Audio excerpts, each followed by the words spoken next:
And I guess we're back. We're waiting for the next round to start. I was on mute. Sorry about that. You're good. Uh, So it looks like heading into round 6, we've got 6 players at 5-0.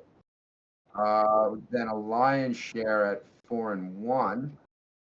I don't think we didn't get any insight into what match we're going to be looking at this round, right?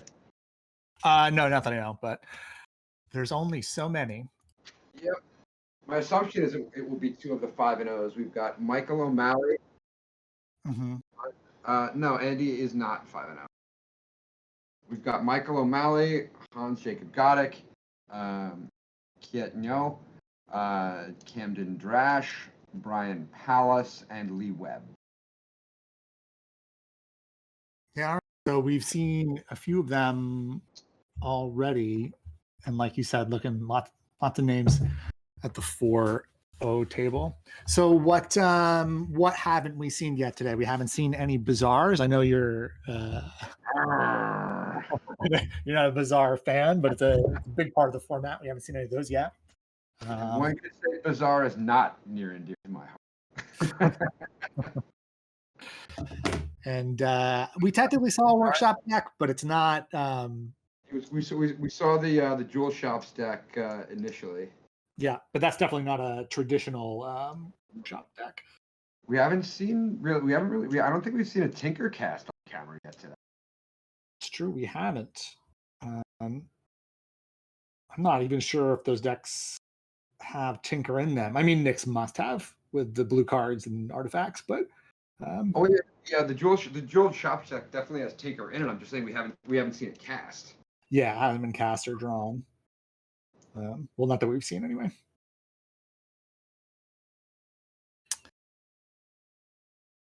So what is your sort of if you could have your sort of dream matchup for this, what do you want to see face off?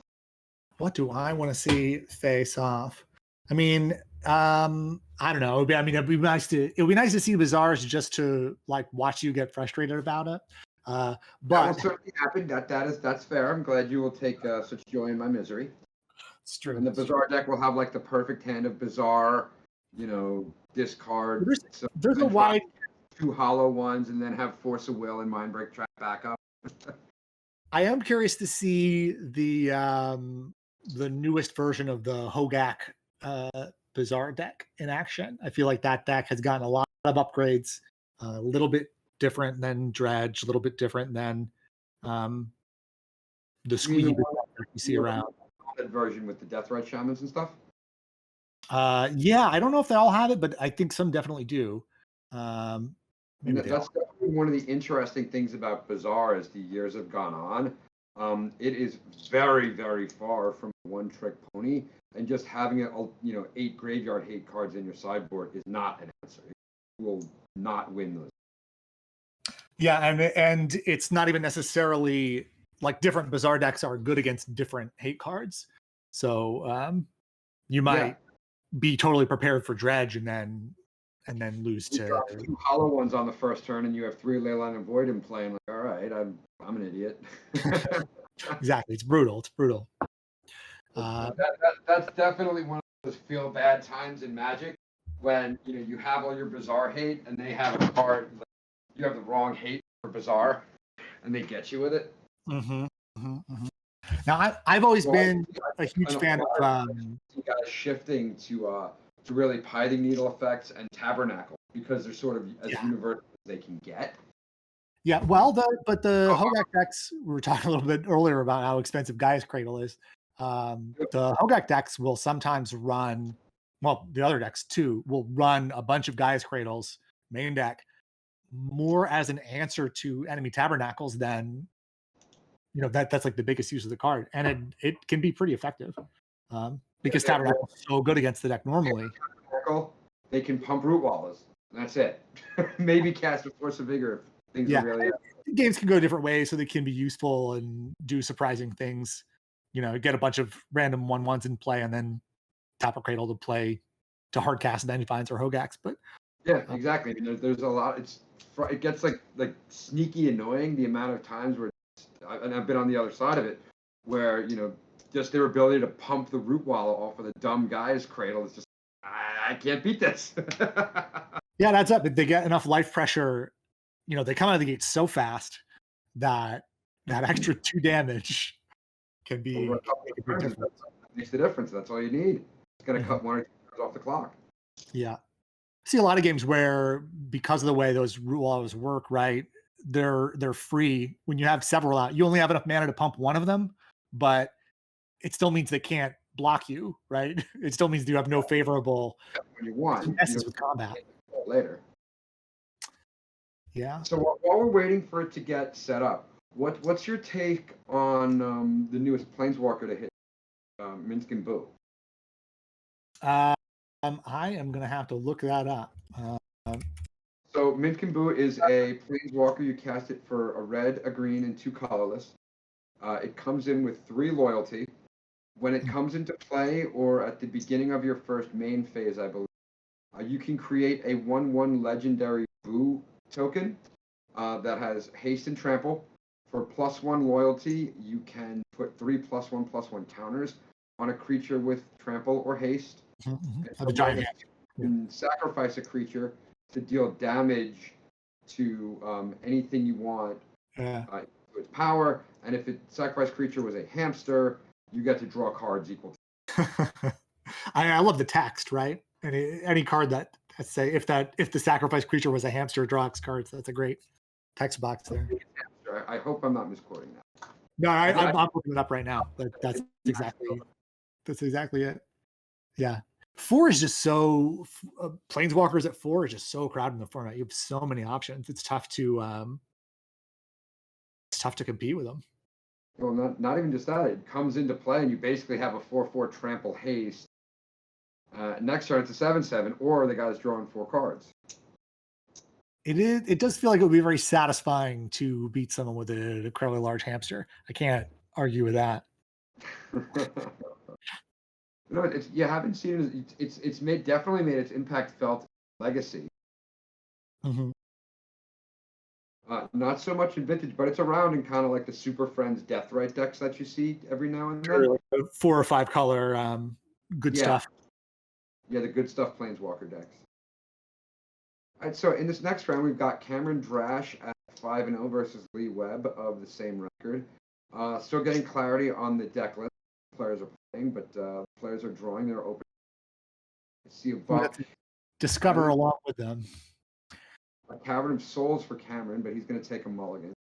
So I think we can assume Cameron's on the white deck. Oh, I think we just got. Well,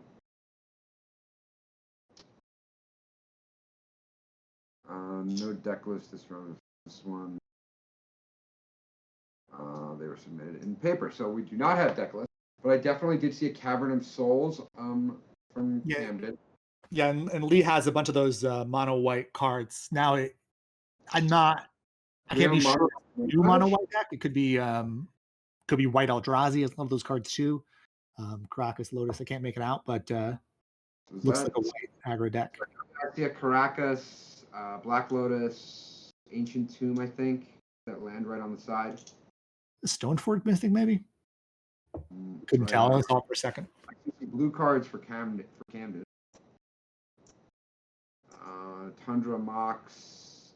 That's Archon of Emeria. Okay. It's like mid-rangey blue light. Hate Bear. Mm-hmm.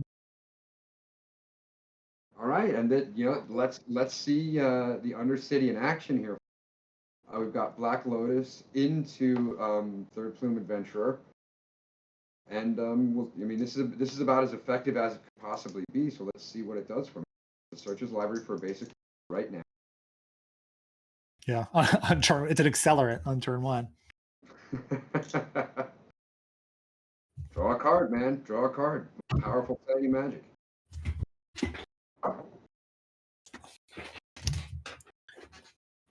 Yeah, so this is two initiative decks at the 5-0 table. This I think they actually have them switched. I think Camden is the Azorius initiative. Oh, versus Azorius. Yeah, it could be. But still two white-based, initiative-based mid-rangey aggro. Yep, there we go. We got that switch, so that's where it should be. Let's see what Camden can do follow up here. Yeah. Got on the first turn, give via Mox Pearl. I see a time walk there, but just gonna pass. Am I missing that? Well, there's an ancestral there, so wants to use that mana for the ancestral. So the time walk, okay. Yeah. And interesting, I have not yet wrapped my head around how to play games when these when initiative is involved, but the being able to use that time walk to set up an attack could be really important, right? Could be Now a really interesting play from Camden. The name of the card escapes me, but it's the discard cards to pay for basic functionally 3-for-1ing himself to get that Plume Adventurer off the battlefield. It would yeah. have been So that adventure is so important to this matchup that Camden's happy to 3-for-1 just to stop stop that adventure from being gone on. I mean, I know obviously, aside from is it really just the damage and the block that it presented that makes it so that makes it so dangerous? Because I mean, the initiative is the damage is already done with March of the Otherworldly Light. Yeah. Well, I mean, Camden has to get a creature out and get back into it.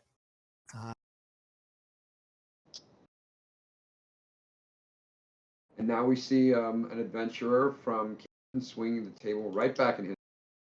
Yeah. Yeah. Different.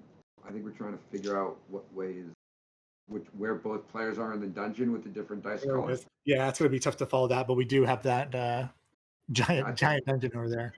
On 2. Oh, he is on 2. Okay, I see it now. I see it. Yeah. Got it. Okay, that's right. All right, so it looks like we're going to search up an island with the street entrance aspect of the Undercity. Mm-hmm. And now the tables have basically swung back in Camden's direction, and now it's on Lee to provide an answer, because next turn you could be facing down 10 damage between trap and no, he won't get to trap next. Yeah, don't forget the like that 3-for-1 looked really swingy for Camden, but because that threat was played off the Lotus, it wasn't. Yeah, it was already right. So really call it a 3-for-2. Yeah. So just trying to. Thalia, I think, is that the new Innistrad Thalia? I think it is. That's right. He may have tapped 3-4, maybe burned one. I can't. It's tough to see. Whatever it is, I'm going to assume it's not 5-5 though. So looks like this Plume Adventurer is going to get to attack right into it. And it looks like that's what happened, and it looks like 5 damage is going to hit his head. Mm-hmm. Dropping him to, I believe, 13. And let's see the follow-up. We see a couple of lands in hand. Where are we going to go?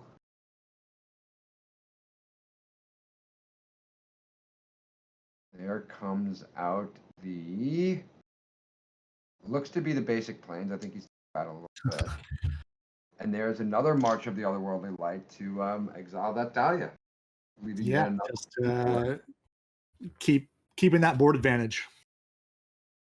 I kind of like doing that in this circumstance while the Caracas was tapped, just because it takes away, that sort of infinite chump blocker feel of the Thalia. Yeah, it might be the only chance to do it. Yeah. So I see at least another Ancient Tomb and another Caracas in hand. Looks like he's just flooding out a little bit, and this should really put all of the back on corner, dropping 3 between trap and the attack. He's going to need something quickly, or this is a quick game 1.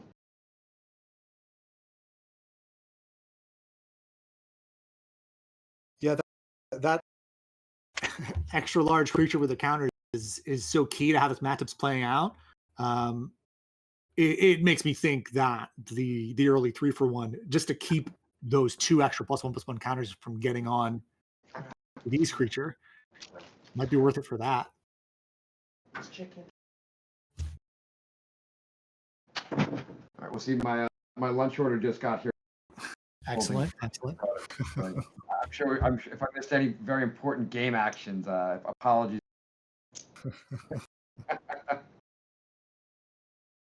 The most important round of vintage is, of course, always lunch. Is the lunch round, exactly. Yeah, I don't even know what this is. Whatever. I will figure it out later. Not important. So back to the action here. Lee trying to hold on at 3 life. Effectively, it's a Caracas of floating mana. You can't have both out at once. Something fairly large. And is that the experienced dungeon adventurer or whatever it is, the dungeoneer? Yep, that's what it looks like. Yeah, it is. So that will bring back the initiative to Lee's side, allowing him to trap. Correct? He's in trap also. And then every end of turn would trying to find out one blocker and send us into game 2. All right, yeah,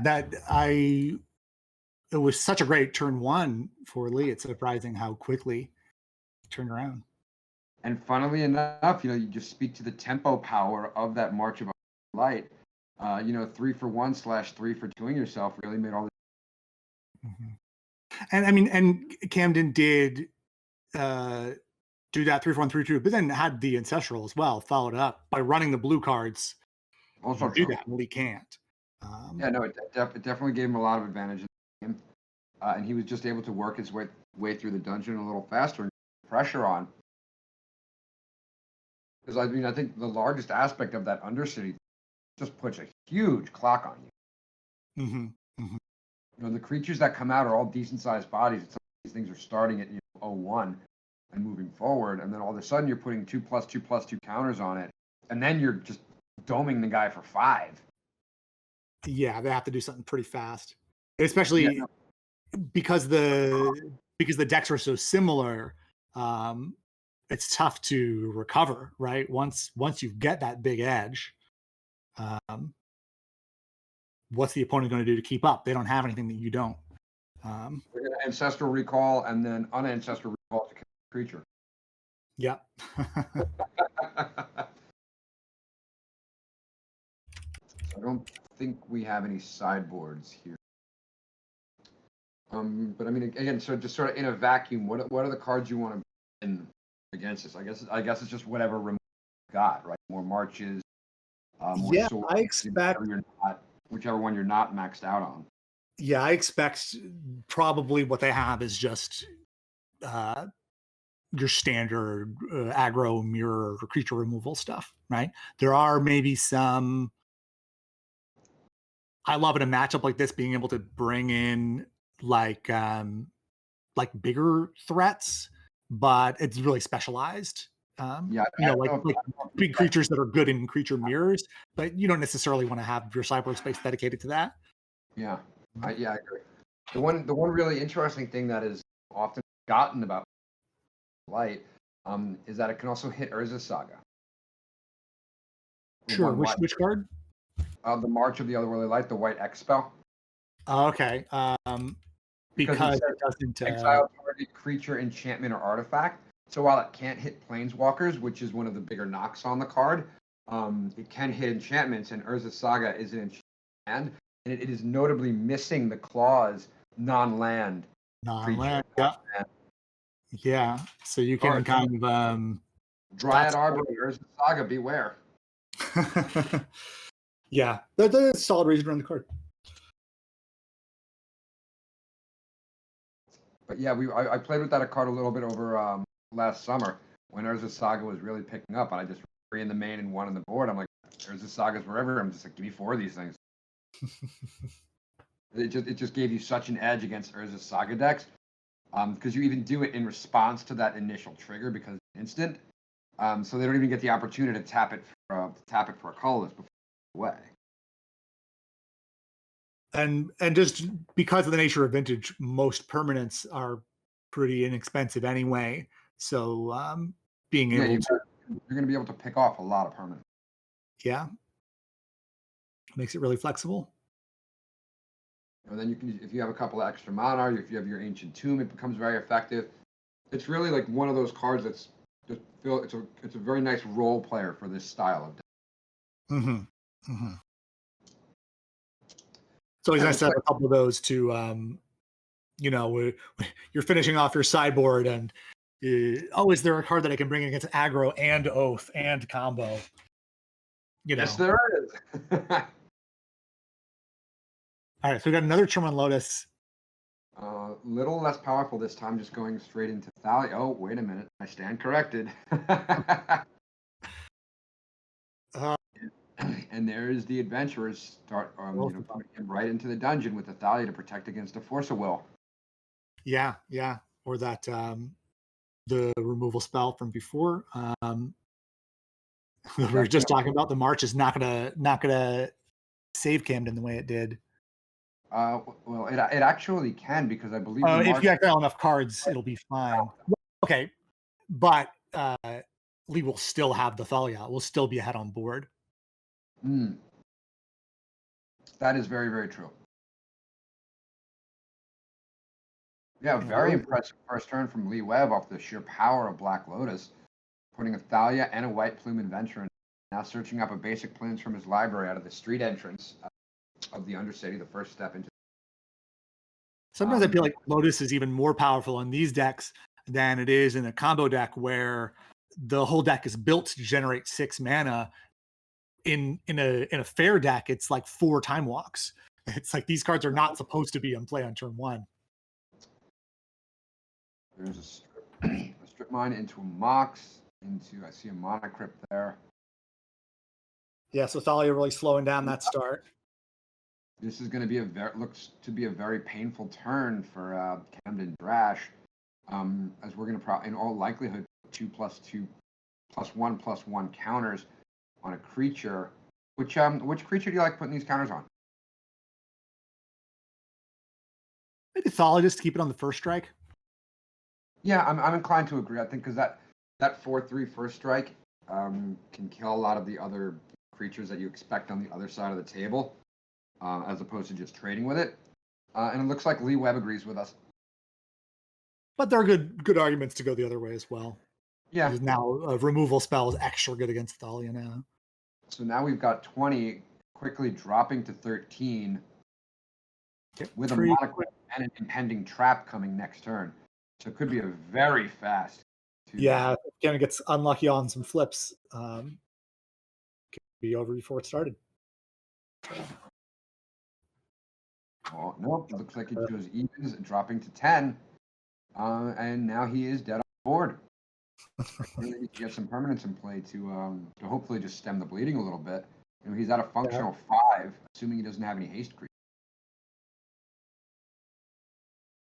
Or another initiative creature. Yeah, there's lots of cards that could be in this deck that for this mana could kind of handle this board, but I don't see any in the hand.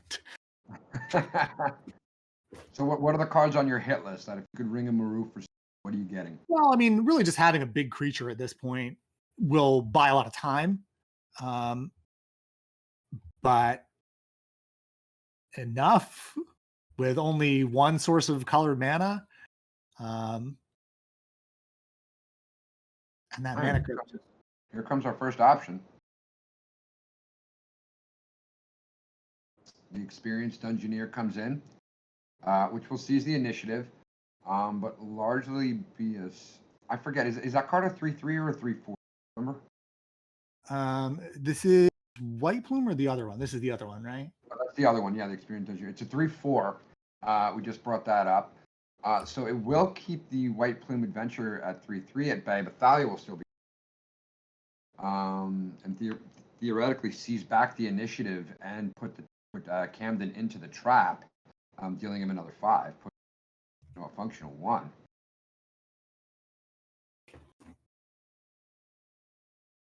Again, while a decent play, able to strip mine to clear the as a saga off before it generates any. We're not gonna. Now the play gets passed back to Lee Webb. We see a Cavernous Souls in hand. Draw. I couldn't exactly see what he drew. Maybe it was another Dungeoneer, another experienced Dungeoneer, perhaps. Yeah, wouldn't be so hot at this point. Camden, are you chump blocking here, or are you going to 1? With that mana crypt means you got to keep your life total up, but a chump is just it looks like he's just going to take it. yeah. I mean, it's not going to be in much better shape if he loses the creature here. Just going to take it all next turn. So without knowing. So, but at 1 life with that mana crypt in play, what's your realistic plan to win this game? With Lee at 18, there's not much, but basically you're gonna draw threats fast. You get a crazy string of coin tosses. Yeah. I mean, yeah, they're gonna have to win a couple no matter what. Now, Camden does have cards in the deck that can get rid of the mana crypt if necessary, but we're talking about winning a couple flips, drawing that card, and on top of drawing the actual answer to this situation, which is not look that promising. Yep, and there's another White Plume adventurer come down, for pushing him into the dungeon even further. Real party in this dungeon today. Yep. And the mana crypt, among one of the many other threats on the board, will put the final blow on the game.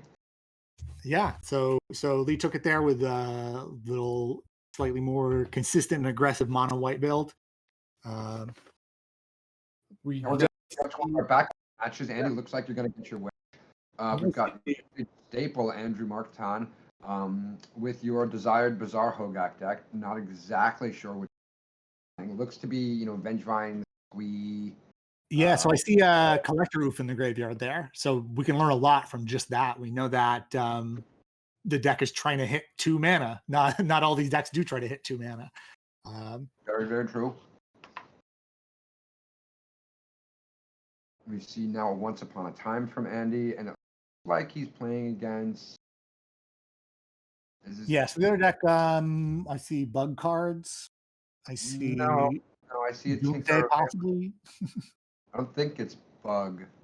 I see an Urza Saga, a Hull Breacher. Is this just? Hull Breacher.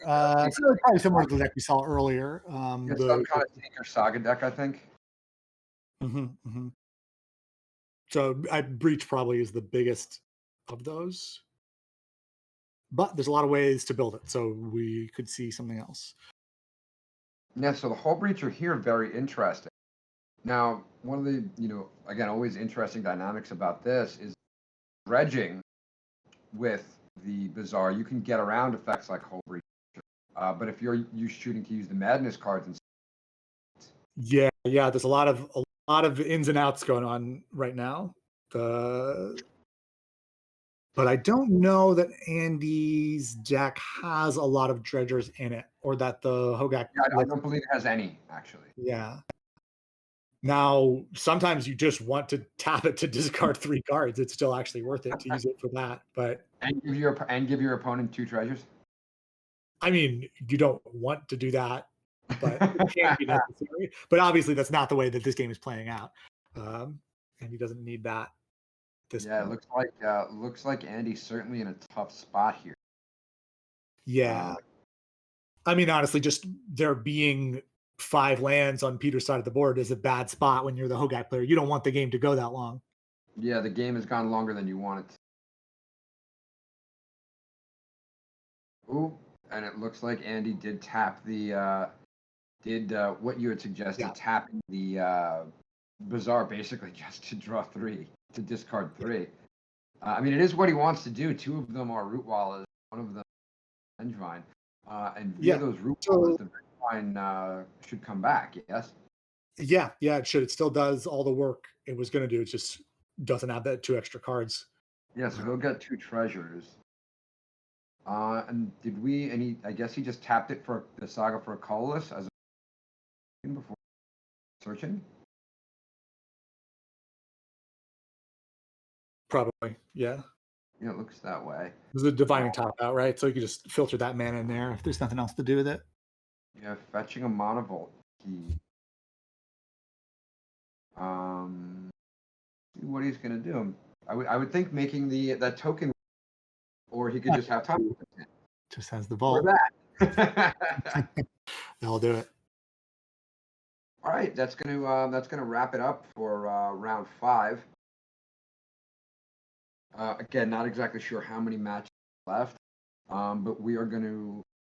Oh wait, no. Do we have? Oh, we have another. We have. I'm sorry. It's not going to wrap it up for round 5. I'm wrong there. Pay me no mind. We're going to go for game 3 of Camden Drash versus Lee Webb. The decks collide, and it looks like we've got. I don't know if it's a mulligan from Lee or he's still just shuffling up. We'll be able to find that out soon enough. So, what do you? So we've seen this matchup a little bit earlier. Who do you like? With Camden on the play, I think I will give him the advantage. I mean, he's got the marginal blue splash to give him, a recoil time walk. And I would think just being on the play in a match like this, where the is so important, just getting out on that front foot will be very material. Yeah, getting the first crack at the dungeon, first crack at playing creatures. It's true. First crack at putting a card back. Yeah. But that's I mean, that blue mana does make your mana worse. It doesn't make you mulligan more. Yeah, and again, we don't have deck lists, so we can't see what it was. We didn't get a chance to. Now it's hard for me to pass up the chance to play blue when I can, right? If you can add ancestral, then why wouldn't you? But it does. You are more susceptible to wasteland. These decks have enough where it's like your wasteland proof. You've got sagas, you've got ancient tombs, you've got rakas. Yeah, So yeah. the opponent's wastelands are going to be locked out. So I don't really know how much it costs you. Maybe your first step in your street entrance to the dungeon becomes a little worse because your basic lands is 4 or 5. But yeah, let's see. Hopefully, Camden's next hand is acceptable, and we can still get magic. There's an ancestral and a lotus in there, but I don't think there's a blue mana. I mean, he has to keep it. But... Isn't that a lotus? No, yeah. I mean, there's no blue land, right? So you have to keep the hand to just ancestral for lotus. Obviously, you have to do that. But if the hand could whiff on lands and. Oh, and that's an interesting one. There's a gemstone cavern. Oh yeah, don't see that too often. So he's got the extra accelerant. Is that an Archon of Emeria he's discarding? Oh wow! Look at this. Use the Lotus to get the White Plume Adventurer out to go fetch your basic island. Oh, yeah. You don't want to get your how are you not tempted to get the island to fire off that ancestral? Well, it depends on what else is in the hand, but yeah. Or he just had it in his hand. Just already had it in hand. So that explains that, doesn't it? Yeah. Yeah. It's already a very impressive first turn from Camden, despite the Gemstone Caverns coming into play. Is that the Lotus again for Lee? Is that 3 first turn Lotuses match for him?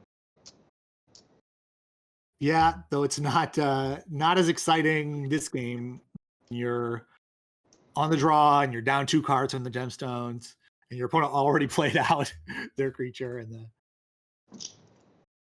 Yeah, let's see how he's looking to come back. I'm trying to see some of the cards in hand. I can't make out too many of them. Mm-hmm. Can you see what that card off to the right is? That front one? Is that an Ancient Tomb? I think.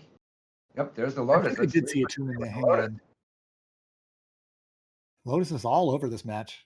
Yeah, Lotus just drawn to the top. This is game 3. We've seen 4 turn 1 Lotuses. Yeah, I think that's right. Yep, so that card was an Ancient Tomb. So, all the money he's going to need. I see an Urza's Saga there. This is turn 1, which would be more impressive if the opponent didn't have the same turn 1 they did. All right. More taken by Lee Webb. A very similar path. He will not take his street entrance. Search up a basic. And then potentially pass back. He's No, he's not going to pass back. He's what? He's got 2 white floating and then still access the Yeah, the definitely pip. playing something else here. Up to 3 mana. So as impressive as Camden's start may have been, he is already appears to be on the back foot. Yeah, he's pretty far ahead on cards. So I feel like he's far enough ahead on cards that he'll make up for being behind on tempo, but it's hard to know. I mean, it's 1 man out versus 3 is a big difference. Yeah. So here it's if you're Camden, I think you're attacking, trading off adventure.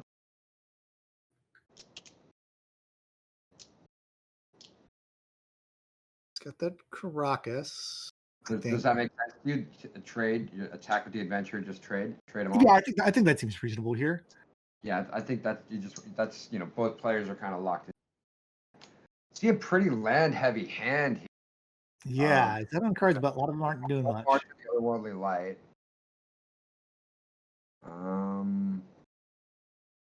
Trying to see the cards in hand. What's that card all the way to the left? See it?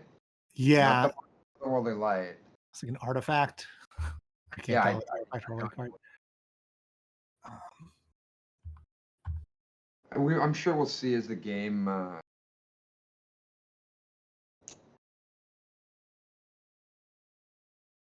Pass the turn and opts to scry 2, as opposed to putting 2+1/+1 counters on his Archon. What do you think? Really be looking for something specific if you're going to do that, right? You're going to really. I think he just knows that Camden already had some Swords to Plowshares and those Marches lights, so the likelihood of him having removal is just so high. Especially because he didn't play anything else on his turn.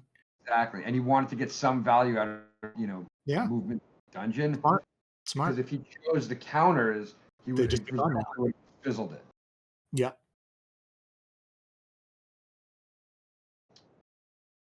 That looks to be another Thalia.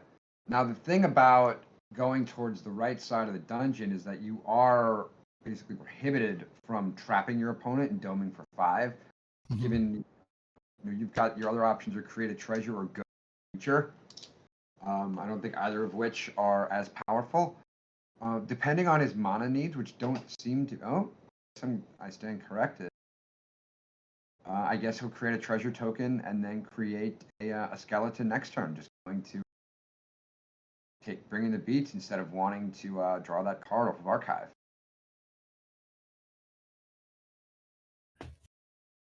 Right, well, yeah, you want to put the pressure on now while you can. Yeah, I guess it makes sense. If you already gave up on the 2 counters, I guess you'd long-term creature and the treasure.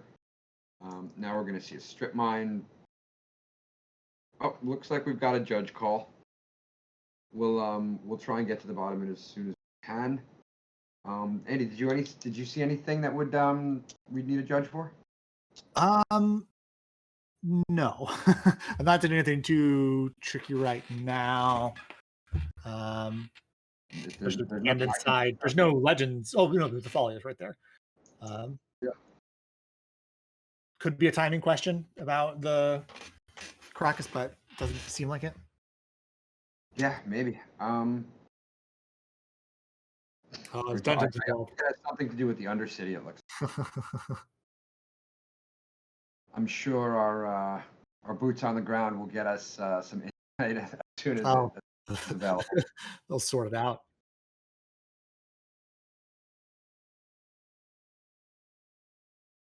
Mm-hmm. So where on top of his library, or he just scryed and skipped his process. Yeah, we saw him scry and put a card on top, but I guess that was during upkeep or something, and he missed that draw.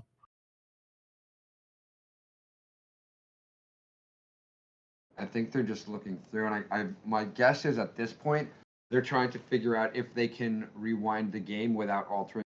Yeah, just see what. I like that as a part of the rules, as opposed to holding everyone so strict for their triggers, and we're playing a game. They've evolved the rules a lot over time to kind of make it less about like knowing the keyword to like get the judge to say that you made the legal play, and more like, less about tricking your opponent into saying the wrong thing, and more about just trying to make plays and trying with the best of your understanding. Yeah, the game should be the game, and in a paper tournament, especially now, given the massive amount of rust that all these players Magic, you got to expect some of these mistakes, or they're just gonna happen. I mean, I don't think any of these guys are doing. They're just trying to figure. That's all. You want to get to a good resolution.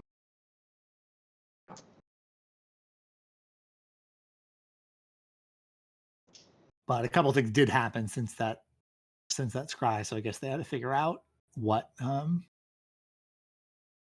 Missed two trust. Again, I don't know. It's tough to say being on the other side of the screen here. But again, they'll work through it, and the judges will make a decision. So it looks like you will be able to draw that card. And it looks like gameplay can resume. Yeah, so Camden is so far ahead on cards, but with no creatures in play. Yeah, and again, the advantage of that Undercity, catch him up on cards pretty quickly. Yeah.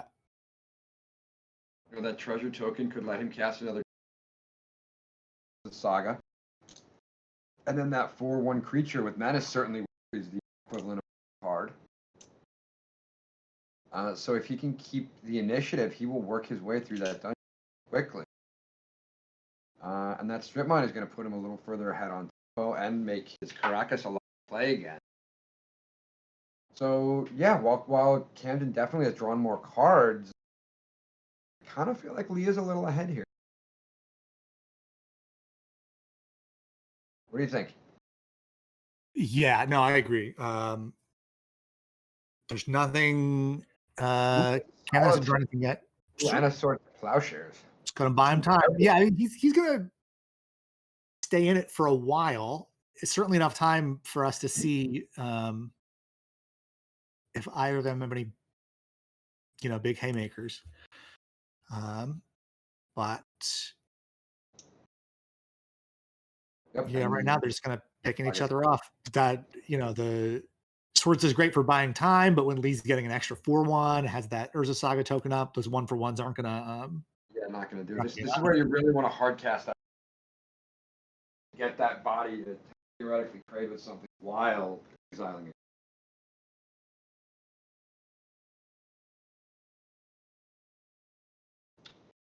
All right, let's see what Camden can do to get himself out of this.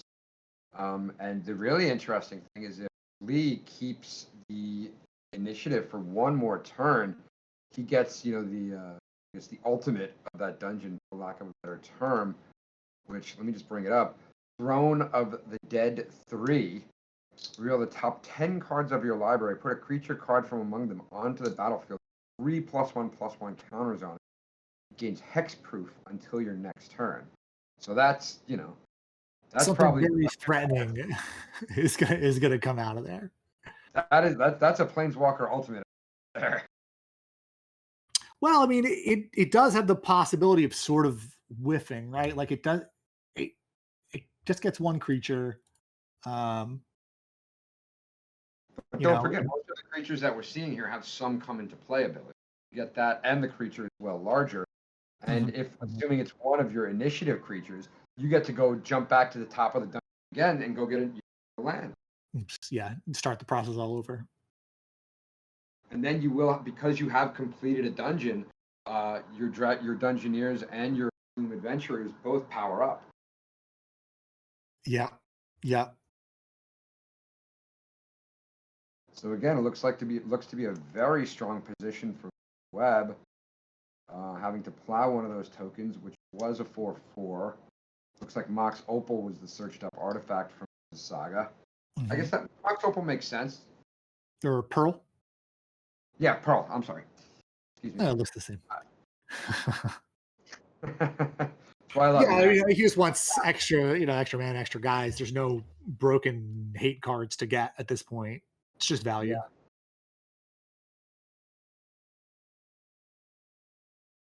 You can adopt your foundry. Yeah. And there's What just does there's just Camden some more need? pressure. He So it needs looks a like it could he be a needs a good very block, hard win next really. turn. The removal's not doing it. It needs Basically, a too. blocker.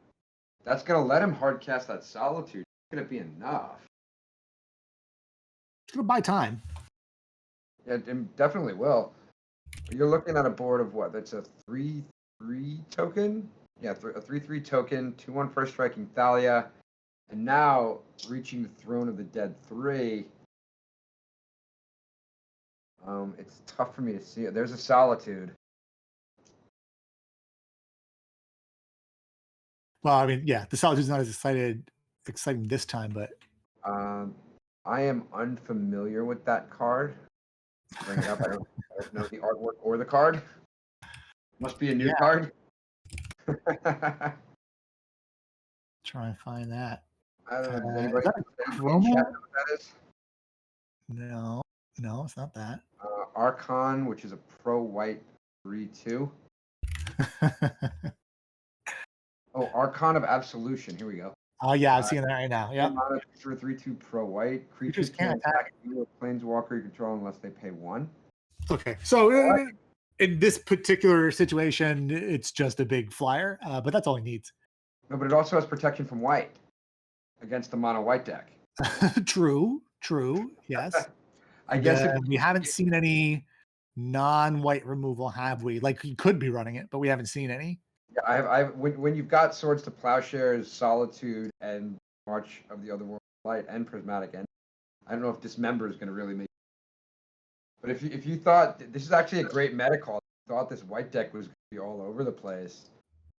Just having something a flyer with pro white that Yeah. I mean, in this game, because the dungeon is resolving, like almost anything would have been good enough. But like as a random mid game play, when you're not way ahead, like it would be a great call. Like if Camden drew Archon of Absolution right now, it'd be great for him. Slow down the attack, can block any one of the creatures, not the other one. Menace token, pro white flyer like that would literally just be a huge brick wall. Yeah, but that is not how this is going down. I mean, the Solitude is big, but that giant flyer is scary. How did the solid? What did this? Did it traded with the? Oh, it traded with the mission. Yeah, the saga. Yeah, it gets to exile a creature. Yeah, and then it exiled the skeleton and traded with it. And lifelink, right? A great card there, but I think you're right about that. Pro white might be too much to deal with. So what looks to be coming down here? Still can't see it. Looks like an Archon of Emeria, which I just don't think is going to find. Yeah, it's a body. It's nice that pairs up nice against the Thalia, but not enough. Yep. Now that with the initiative, Lee is now going to go again, and just eventually just the weight of that, the momentum of that initiative, drown out the opponent. Mm-hmm. You can't keep up with it, and definitely this time you think he's going to counters on, trap Camden, and just close it out. Yeah, it does seem about that time. Cameron's not able to utilize all mana. We don't have any idea what's in the player's hands, do we? No, in a while. I haven't really been able to see. Is he thinking about not attacking with the 6-power flying creature? Yeah, I mean, it is like a perfect defense. But wouldn't you leave the Archon back, and then the? No, I'm just talking about. I think this attack makes sense. Back, I guess. The what? Okay, I guess because the spirit can't block the Archon flies. Yeah, the spirit will trade with the Archon, which I think is fine with. Took it all. Although interestingly enough, he can. Excuse me. He can take back the initiative this turn with an attack. But yeah, needed some more than we had. Not sure what that one artifact or white card that had like a orange art on it was. Was it a Just Torpor the same ball Orb? game, but Was it wasn't Torpor Orb? enough. Sorry, what was it? Was it Torpor Orb? I mean, it kind of looked like it. That was the only thought I had, but I mean, how do you play Torpor Orb in a deck with Solitude? Well, I mean, we don't know the sideboard plan. Could have kind of focused less on the Solitude cards, bring in more of the blue cards and Torpor. I don't know, but I wasn't sure if it was Torpor. Yeah, no, we just somebody in chat just. All right, so that is going to conclude our coverage for this round of the North American Championship. We are going to send it back to Anurag and see you in the next round. Yeah. Hey, everybody, and we are back ready for round 7 of the challenge. I am here with Andrew Probasco. We've been having a very exciting, including the mono white belt, including even some sideboard mirror match in a card that I did not know existed. So, Andy, what are some of the highlights for you today? Well, it's the same as you. It's interesting seeing. We've seen this white deck a couple times today. It's cool to see it doing so well. I guess it's popular all over. I haven't seen too much else brand new as far as like cards that have come out, within the past few months. Other than that, the white deck. We haven't really seen what might be see some play. None of the third path Iconoclast, no Mince and Boo, none of the Smelting Vat deck, which was running around on, which I've honestly had a ton of. Mm-hmm. But the one thing you'll know, you're seeing a bit of a resurgence just in Luris as a companion coming back. It kind of fell by the wayside. Obviously it was banned for a while right after it was printed, and since it was unbanned, it kind of just sat on the shelf. And now you're seeing it sort of start to creep back in a little bit. Yeah. I think a lot of people. I think people choose between like Luris versus whether they want to run Tinker, right? And the giant artifacts, particularly the obvious one, the artifact I'm not remembering. Phyrexian. What is it? Citadel is what you're looking for. Yes, Bullet Citadel. which you can't, right? So Luris was very big, and then they changed all Luris for the companion, and then it got less popular but still used. But then a lot of people cut Luris out of those decks to run more popular. Your basic kind of Jeskai shells. The argument against was always no. I would rather have my monastery. A couple of 3-drop planeswalkers, be it a Dakfade and Narset, whatever. And now that really, I guess, with Ragavan and decks being forced to get a little lower to the ground and having to play, 3 to 4 Wastelands and a Strip Mine because of our decks, the Saga decks, they figured, what? If we're going to have to get lower to the ground, hey, look, we get Luris for free, basically. Yeah, there's only a handful of cards that you'd even consider running that Luris won't let you run anyway, right? So there's not much. It's really easy to take a deck and add Luris and just have that free bonus.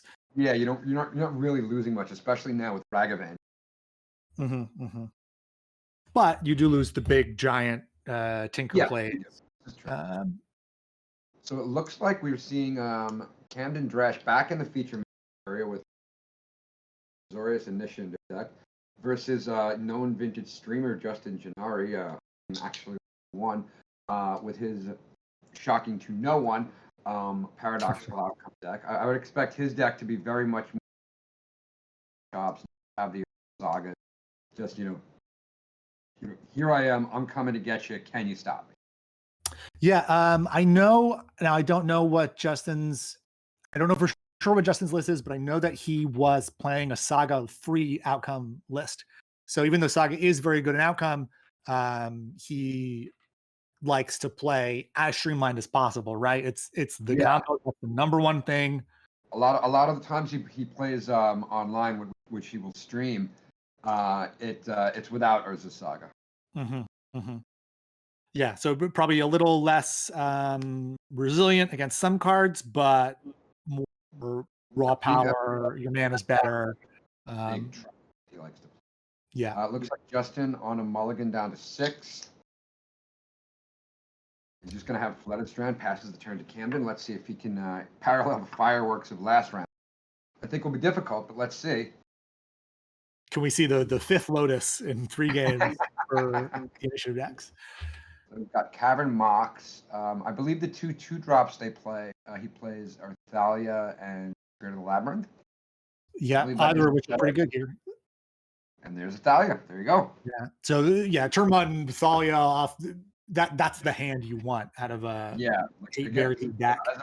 As opposed to what we saw in the duel match where Thalia just got run over. Justin's deck isn't built to do that. Yeah, Thalia's huge in the outcome matchup. I mean, Justin wants to play something like 30 spells in a turn. Like that's the goal. Thalia adds an extra 30 mana to that. Yeah, that could make his life prohibitively difficult.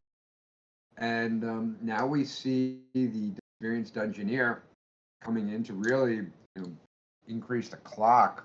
Justin, and very early in 7, he put himself in a tough spot. What does his deck have to really get out of this? And if his dress down and have a turn. The deck's all power though, Justin's deck, right? Like if there's it can easily win in a turn if it can deal with the lock pieces like Thalia. There's a Vampire Tutor that's going to give him something that he wants. Yeah, something good. So yeah, it's almost certain that Justin has an answer to the Thalia somewhere in the deck, but does he have an answer to the Thalia and the mana and the combo piece right now? Today, but last time online, I believe he had 2 dress downs in the main deck, so he could tap, play a land, and basically just hope and pray his opponent doesn't have Wasteland. I think I actually just saw one of the Cameron's hand.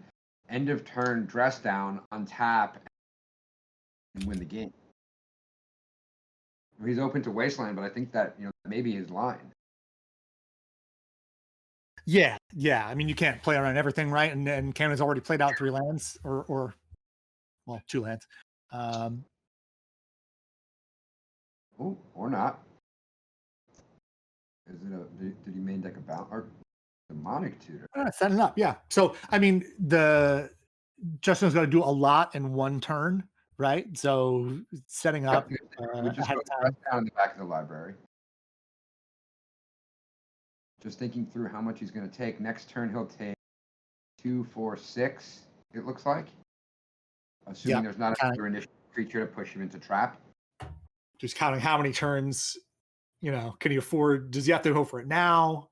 Can he wait 2 turns? Well, I don't think he can go for it now. He's tapped out under Thalia, and he made his land drop. No, I mean, does he need to get a card now to go for the win next turn? Which I suspect he does. But what is the card next turn that he plays? Because he's going to have to pay 1 more for that answer. Yeah, well, once the Thalia is answered, the rest of his hand could be, 14 mana worth of artifacts. But 4.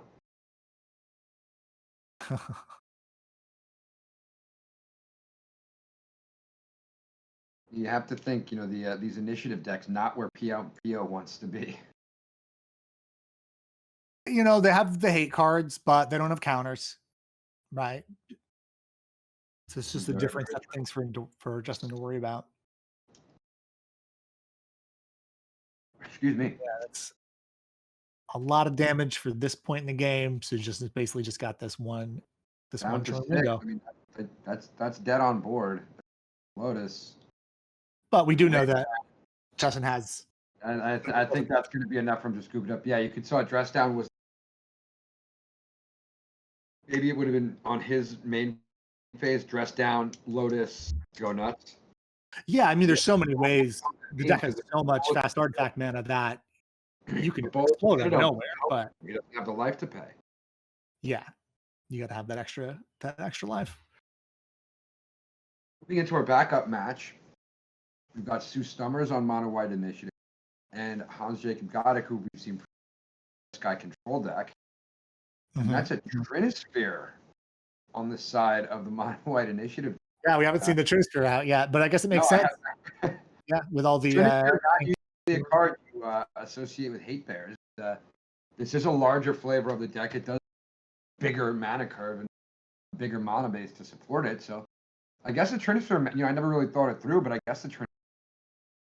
yeah, a lot of in Legacy, the decks are very popular where you run Ancient Tombs and City Traders and you play big 3-drop cards. You don't see that as often in Vintage.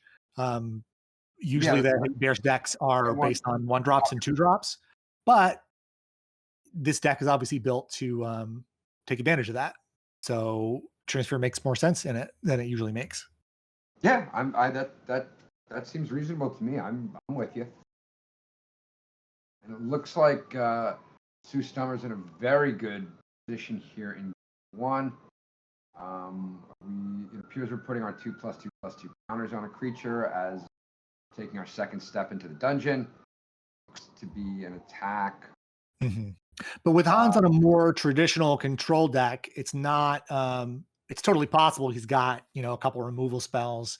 16's a lot of life, so I wouldn't be worried yet. But It'd be comfortable long, especially given Trap is coming next turn. yeah. I mean, he's tapped down with the transfer out. If Hans takes his turn and just passes doing nothing or doesn't have any business, then it's not going to He's work out. into Trap, and he's just going to throw. He just didn't have anything. Wow. Not enough to make it out All of there. right. So, what were we saying about this mono white deck? Gets the job done. So we know very quick wins for mono white. Yeah, and we know that there's a couple in the top tables. I don't know if we have enough information to know if any are guaranteed in top 8 yet, but at this point, it would not be surprising to me if I think it's definitely a win and in for Hans. I don't know if 601 is a lock. Would 611 make it? I don't. I guess it would depend on breaking. Yeah, and they're I guess Hans is pared down, right? Because that's a 6-0 versus 501 match, so that always changes there were the only match. 6-0s heading into the round. Mm-hmm. It's possible that it's always been one of those things that's just been over my head. I look smart. well, it just changes all the time, and it's kind of a lost art with because it works different on Magic Online. So that's very, very true. Magic Online, it just happens, and then you're just like, oh, okay, this is what happened. I don't think you can draw on Magic Online. So true. You do have the chess clocks, and there are no timeouts by both players. One player times out before the other by 1 second. Yeah, and, so you don't really have to know. You just have to play your matches. You don't have to worry about whether you should split with somebody because you can't. You will play to an outcome. So, what's sort of your take on that? Would you prefer the option, or would you force everybody to play that? Well, it's Magic Online makes it easier to do the chess clock. There's a lot of great things about the chess clock that affects the game. It's when you're in person, the logistics are just different. Oh no, they're impossible. Doing an in-person chess clock is not. You're going to spend half your time clicking a button. Yeah, especially if you have to do it at every phase with every trigger. It's just a bit of nuance that you can't F6 in person. Uh-huh. Yeah, and it's tough to F6 in person. Yeah. You can't stop people from in an in-person tournament, right? If there are unintentional draws, you can't stop people from doing that. Yeah.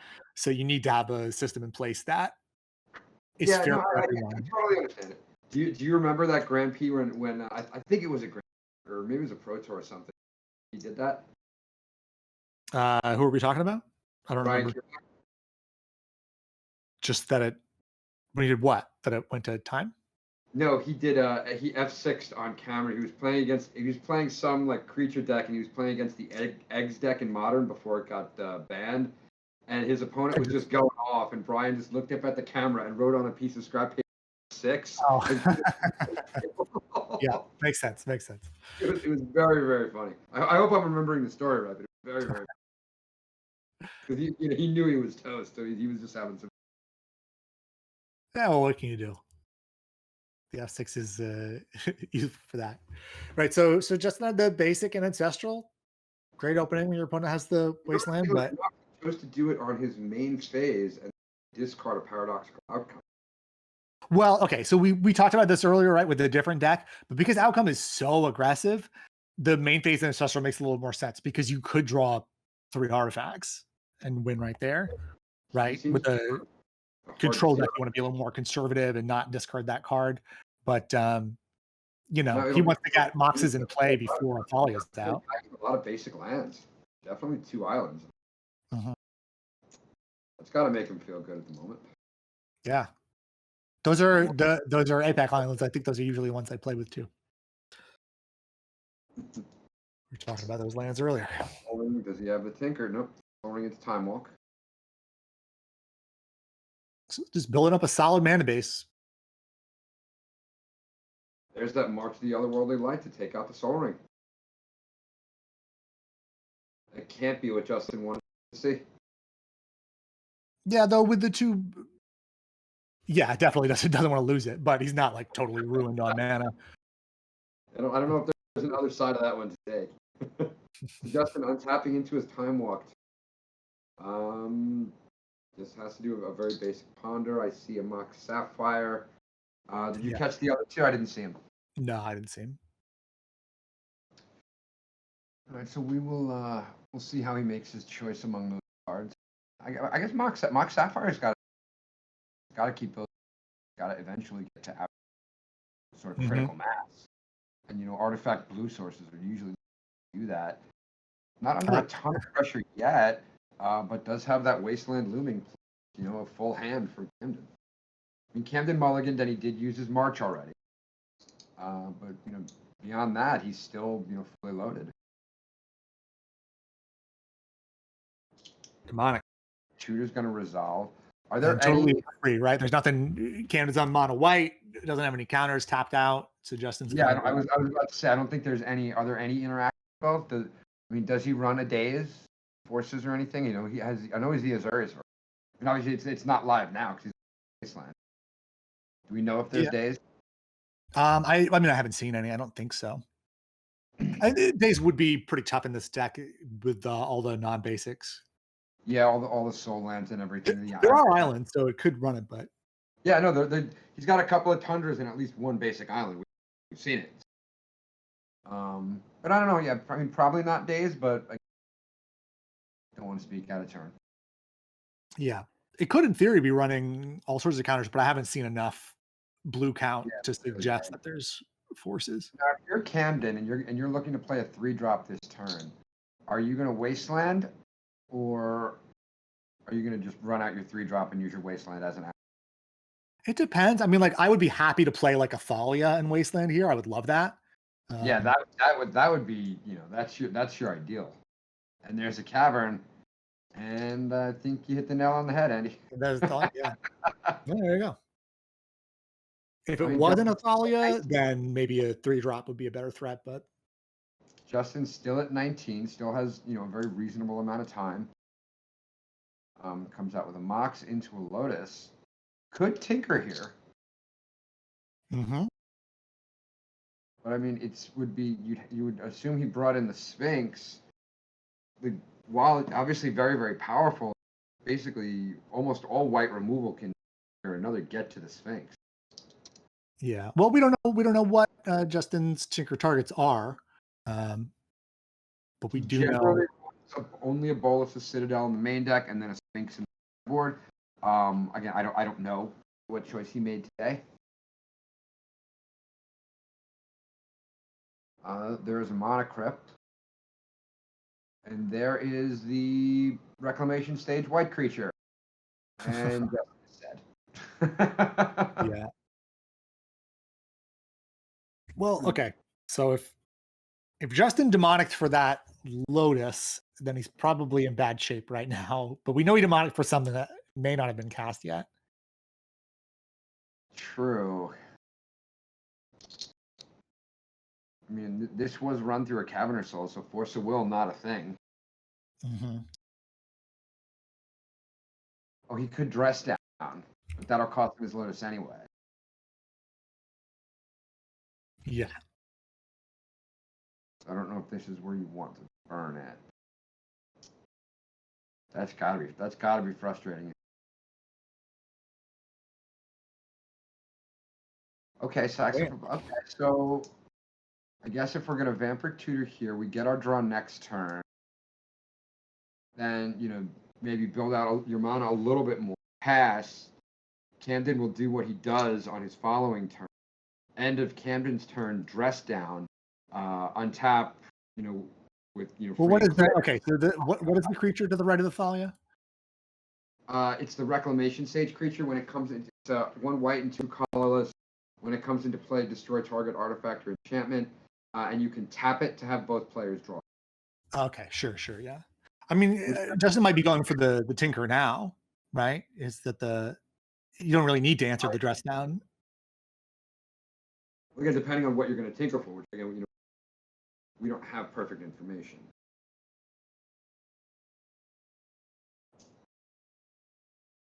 Balance. And there's a balance. Likely what we demonic tutored for. Yeah, so 2 cards in hand for Justin, no creatures. Camden will lose a land in both of his creatures. That's gonna be effective. Yeah. Solid, yeah. Oh no, it's only 1 land. Well, yeah, Justin actually had to lose a land for it. Yeah, he lost an island, yeah. But I mean, if a no rod came down, that'd be very, very bad for Justin. But it'd be bad for both of them. I don't really think either of them are gonna. Yeah, true. Well, I guess you'd like the is that Lavinia? Yep. And Justin's head hits the table yet again. Yeah, Lavinia is unpleasant for a combo player. Yeah, a very good run to get 5-1. I don't know if 6-2 with a loss here is going to be enough on Breakers top 8, even if he should win his next round. Yeah, so Lavinia, another reason to splash blue in the deck.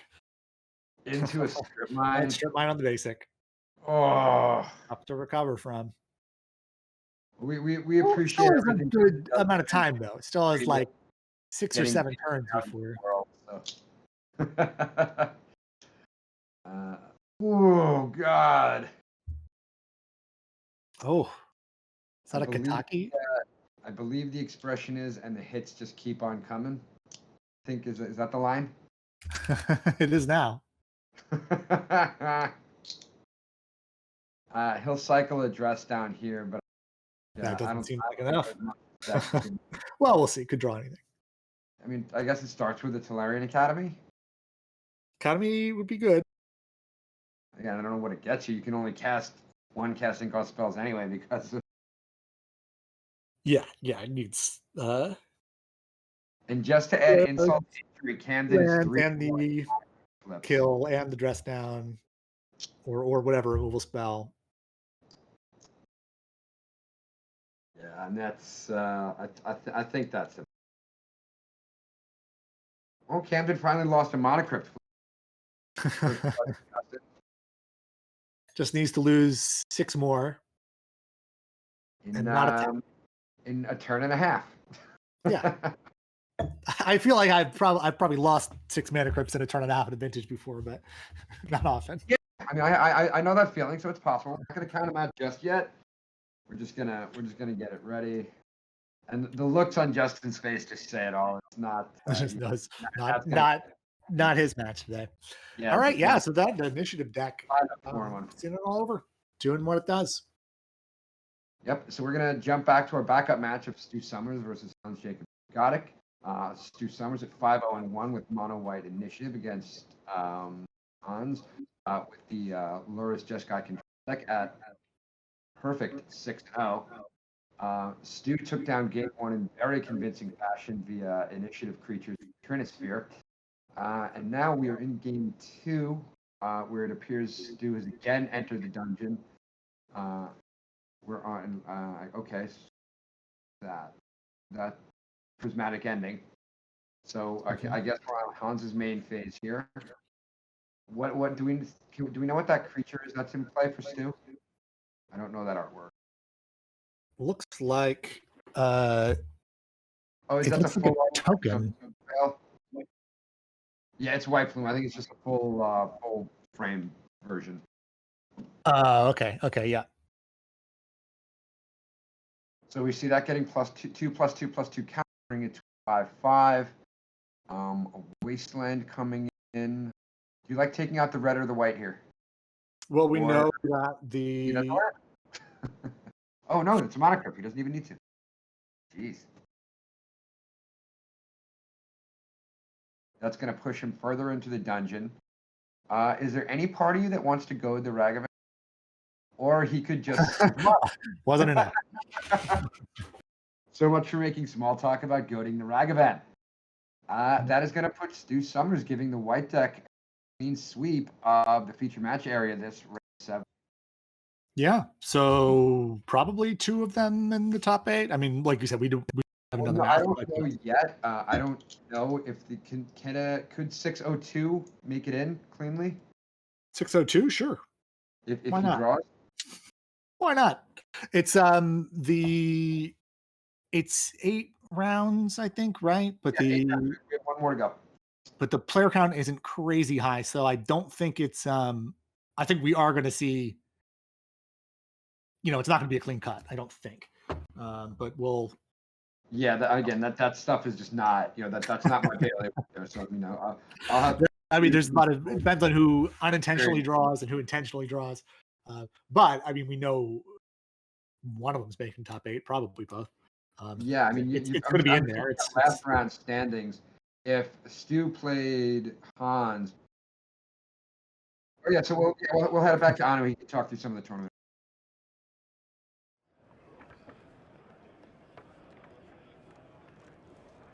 Hey, hi. You guys hear me?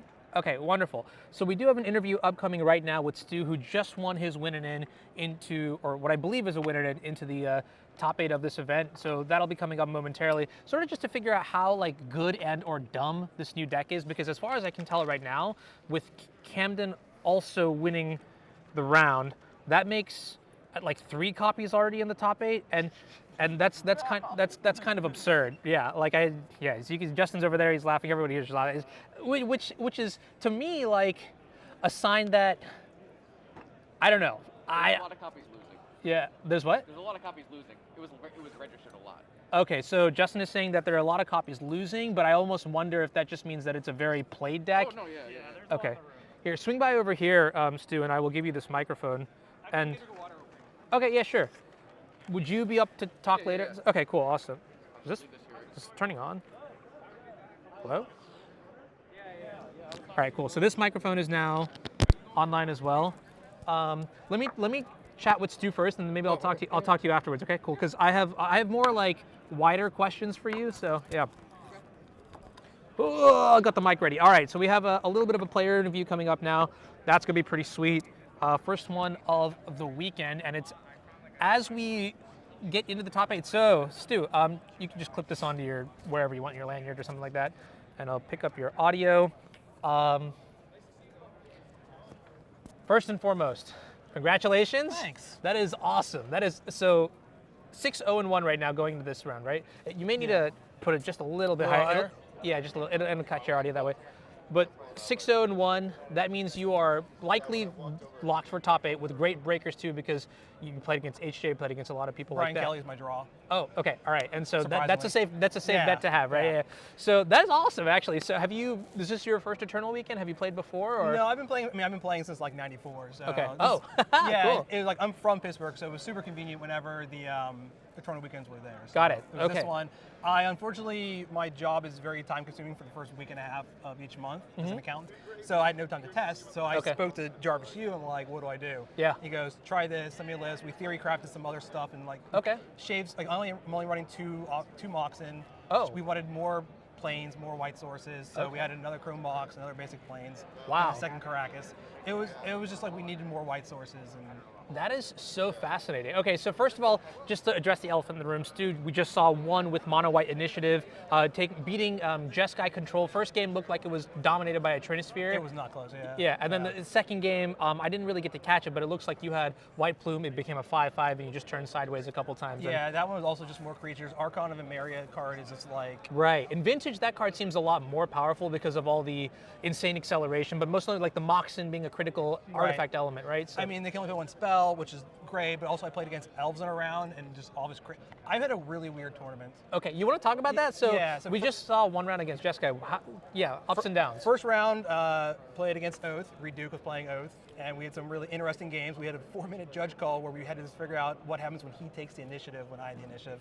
Because he had got Grizzle run out, I'm like, I got to play some outs here, and like, well, we got initiative and figure out what we're going to do. And then the next round was against Goblins. What? Okay, wait a minute. I heard there was a Goblins player around the room somewhere, and I wasn't really sure how they ended up doing. Was it like solid, like Goblin Matron, Recruiter, like? It was a weird match where the first 5 rounds I was not on the play at all. I was on the draw. I lost every dice roll, and I'm not being just like whatever. I'm like no, legit, like didn't win it. And like he just went turn 1 just like Kiki Jiki.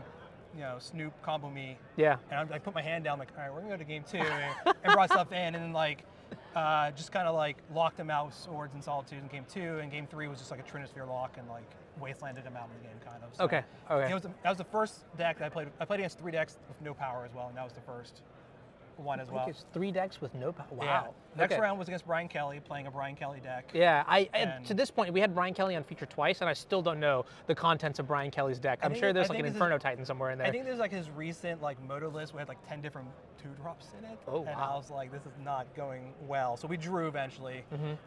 Next round was against Elves, which the Archon really shined there because he couldn't do much. All his Kratos couldn't play tap. Yeah. Gave me a chance to like it kind of turned into like a Delver matchup almost, where I was tempoing him and just getting in hits with like a 4/5 Archon.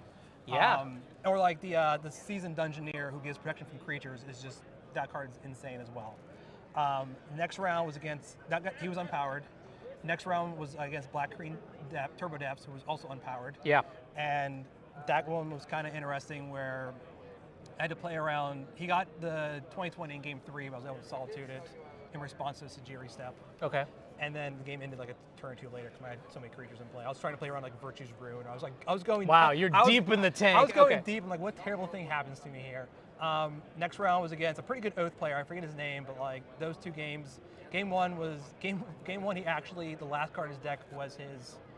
I actually forgot how Oath of Druid's triggers. I have not gotten to play much Magic. So don't sweat it. Don't sweat it. So I actually had to put my script in play. I'm like, oh, do I get it? He goes, no. I'm like, crap. Well, we're gonna get your graveyard anyway, just in case. Include his guy's lesson. He oaths again. His last card was his other Sarah Emissary. So I snuck. I got blessed. Wait, the bottom card? Bottom card. So I got blessed once on that When one. that happens to me on Magic Online, I get so tilted. Moto bugs easily. There's like, we know you want that. I have a personal philosophy where I just refuse to play like Gaia's Blessing in my Oath decks. Asking for it. But then like, yeah, exactly, right? So then it's just like, when it happens, I'm like, gee, couldn't play around this way, you know? Yeah, so I got lucky there. Game 2, he mulled to 5, and he leads out with Oko and Ren on his mull to 5. Like, it was insane, and I was eventually able to get enough creatures on the board to like. Anointed Peacekeeper was really important for shutting down like his Planewalkers and making him like choke on mana or use his mana for spells. Yeah. So I was eventually able to get rid of the Planeswalkers and then just kind of whittle him down. Anointed Peacekeeper is supposed to be really good against Bazaars. I haven't seen a single Bazaar deck. So Anointed Peacekeeper can name lands, correct? Yeah, it can name lands. I was naming Scald and Tarn. I saw that in the Magic. Because I don't know what else is his deck here, and like he's short in land. So yeah. Like, So let Trinisphere do its thing. Yeah. Yeah, it named Thespian Stage at one point for me. Okay. That was useful. And then here was just the first 2-0 game of the day for me.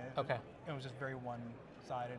Yeah, that's maybe what I would ask you in conclusion is just like, okay, so you didn't get to test too much, but you've played so much Vintage and Magic in the past that I'm sure that impacts like how you have format knowledge. It felt like a draft deck with it felt like a powerful draft deck with power in it. Okay. So, like, and was that just like good? Like, would you say that this deck is absolutely broken in half? I think this deck is. So I'm really careful to use the word broken in half. Okay. Having to live through Skull Clamp and all those days and everything.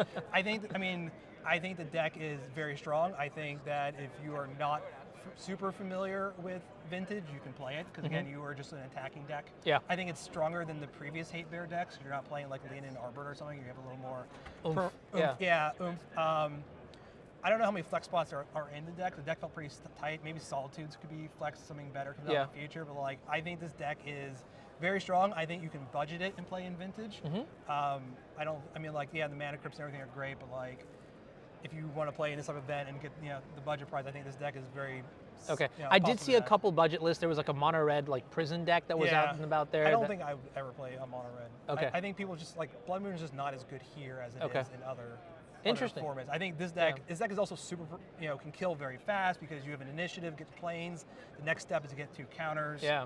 And then like if you play a second one, then you're just doming them for 5 and attacking. So see, that's a really interesting take. So you're saying that this deck is actually reasonably tempered just by virtue of, I mean, like the creatures it feels like a draft deck, like a more powerful draft deck. I mean, the scope of like Lotus and like Ancestral Recall and these things, like I can definitely understand that. So I played a lot of workshops. The joke of Rich Jay is I'm the world's greatest workshop player. Is what he keeps. What the joke is. But I mean, like from like that one's like I feel like that deck's very much like a Delver-esque tempo deck where you just have like Foundry Inspector. Foundry Inspector is your Delver secrets, and then you just have these like sphere effects as your counter spells. Okay. And then this one kind of feels the same way, where like you play your sphere effect is also the creature. Okay. And you just try to stay one step ahead of them as you're like kind of clocking them and kind of going that way. Well, at 6-0-1, likely to top 8, there's some sweet prizes out this year. So you get one of these promo cards, the Gush, right, promo, right? And I've seen some prices on Haruya and for the Ponder, and you must have seen them as well. I own a store, and I'm a dealer, and I work with Tales of Adventure and everything, so like I'm very well up on that stuff. I was seeing the numbers, I'm like, those are a lot. So yeah, I mean, there's only like 24 of these in the world after this weekend, right? Yeah, and so that makes it a very desirable card. I mean, Gush being restricted in this format means maybe 24 players get it, but like that's actually incredible. Yeah, that's actually quite incredible. So like, I mean, how do you feel about winning like the first promo card like in the US or NA? That's really cool. I mean, a lot of like I'm very good friends with like Alex Pistacchi and Brian Calvo who all won things, and then like my old roommate was Steve Rubin, so like he was obviously very. So you're no stranger to like the. Yeah, so like I still have to like I'm staying very even keeled until I get a chance to like get into the top 8 and stuff. Like even now I'm just like that was cool. Yeah. Because I mean, I do have like pro tour and stuff experience, so like it's cool to get that thing. But like, talk to me after top 8 on Sunday, and we'll see how yeah, I feel. because so I'm just gonna go ahead and really quickly make an adjustment. Let's see if I can just fade here real quick. I don't know if I'm still talking. Okay, you guys can. So this is the prize card for the weekend, which is the painting time walk, right? That like. What's really interesting to me, and so maybe I'll just like... The prices have been so weird in those throughout the years. I remember the very first one with Shay and Minetti and the split and stuff, and just going like watching stuff kind of go throughout the years. Like I think Dave Williams was really big into buying that stuff at one point too. Yeah, so. I do have to. I feel like the new prize cards themselves will also inflate the price of the paintings as well, because I think the prize cards are so smart because like Pokemon does it, and like that is such a even like Flesh and Blood too. Yeah, right? But like they are just like big deals to the community and stuff. So like I think it being Gush is like super cool. To be honest, I probably won't keep it because like that's a lot for just for a Gush that I don't play very often. But like no, I like that Wizards did that. I think it's super cool that they've started to like kind of do these type of things and everything. So hopefully next year we'll get a tournament weekend in Pittsburgh and run it back. Hopefully. Yeah. All right, well, Stu, thank you so much, and congratulations on the top 8 performance. I'll see you back on Sunday. Thanks for doing coverage. We need to have it, and I heard a little bit of snafu with Teamsters it was Pennsylvania, but an experience for sure. Yeah. Now, I guess stay tuned if you want to find out like the drama this weekend. I'm no stranger. I'm not shy about it at all. I'll talk about it all. But first, I'm going to talk to Justin Gennari. So, Stu, I'll come over and you have. Thank you, Stu. Much appreciated. All right. So that was really interesting. I love to get like a good tournament report for the winner's side of things. Hearing Stu's adventure throughout the day was kind of here. Take a seat. Take a seat. Hear about the losers? Well, okay, you're not losing. I did not win that game of Magic. And it wasn't particularly close. Here, just go ahead and strap on the mic on up your shirt. And yeah, so. Stu was just talking about his journey throughout the day. He played against like Elves, he played against Reed Duke, he played against Brian Kelly. So like he actually had like, even if his opponents were like pseudo unpowered, some were unpowered, he still had a lot of tough matches. He played against Hans Jacob Goddick, who is just an eternal god. like a 2-time champion at least, I think, in these events. So everybody, welcome Justin Gennari to the stream. So Justin, you're playing, surprise. No one could have seen this coming. No one could have seen this coming. Just paradoxical outcome yet again. So, okay, I'm going to start with the bad beat. In this match, it didn't really look close. You were playing against the mono white initiative, and there was a splash for blue for like Ancestral Recall. Yeah, for Hold Breacher and Lavinia and a lot of cards that beat me. Exactly, right? So talk to me about, well, 2 things I want to ask you about. So first of all is, 3 things maybe. First of all is your thoughts on the white Stompy deck initiative mechanic in Vintage, and then we'll go over the other 2 because it's going to be your day so far. And then actually you went to Italy too to play in some Eternal Magic across the pond. So we'll talk about that a little bit too as well. So yeah, start with your thoughts on initiative because I'm sure everybody here wants to hear. So to me, the best card in the deck and the best part of the deck is Cavern Archon of Emeria.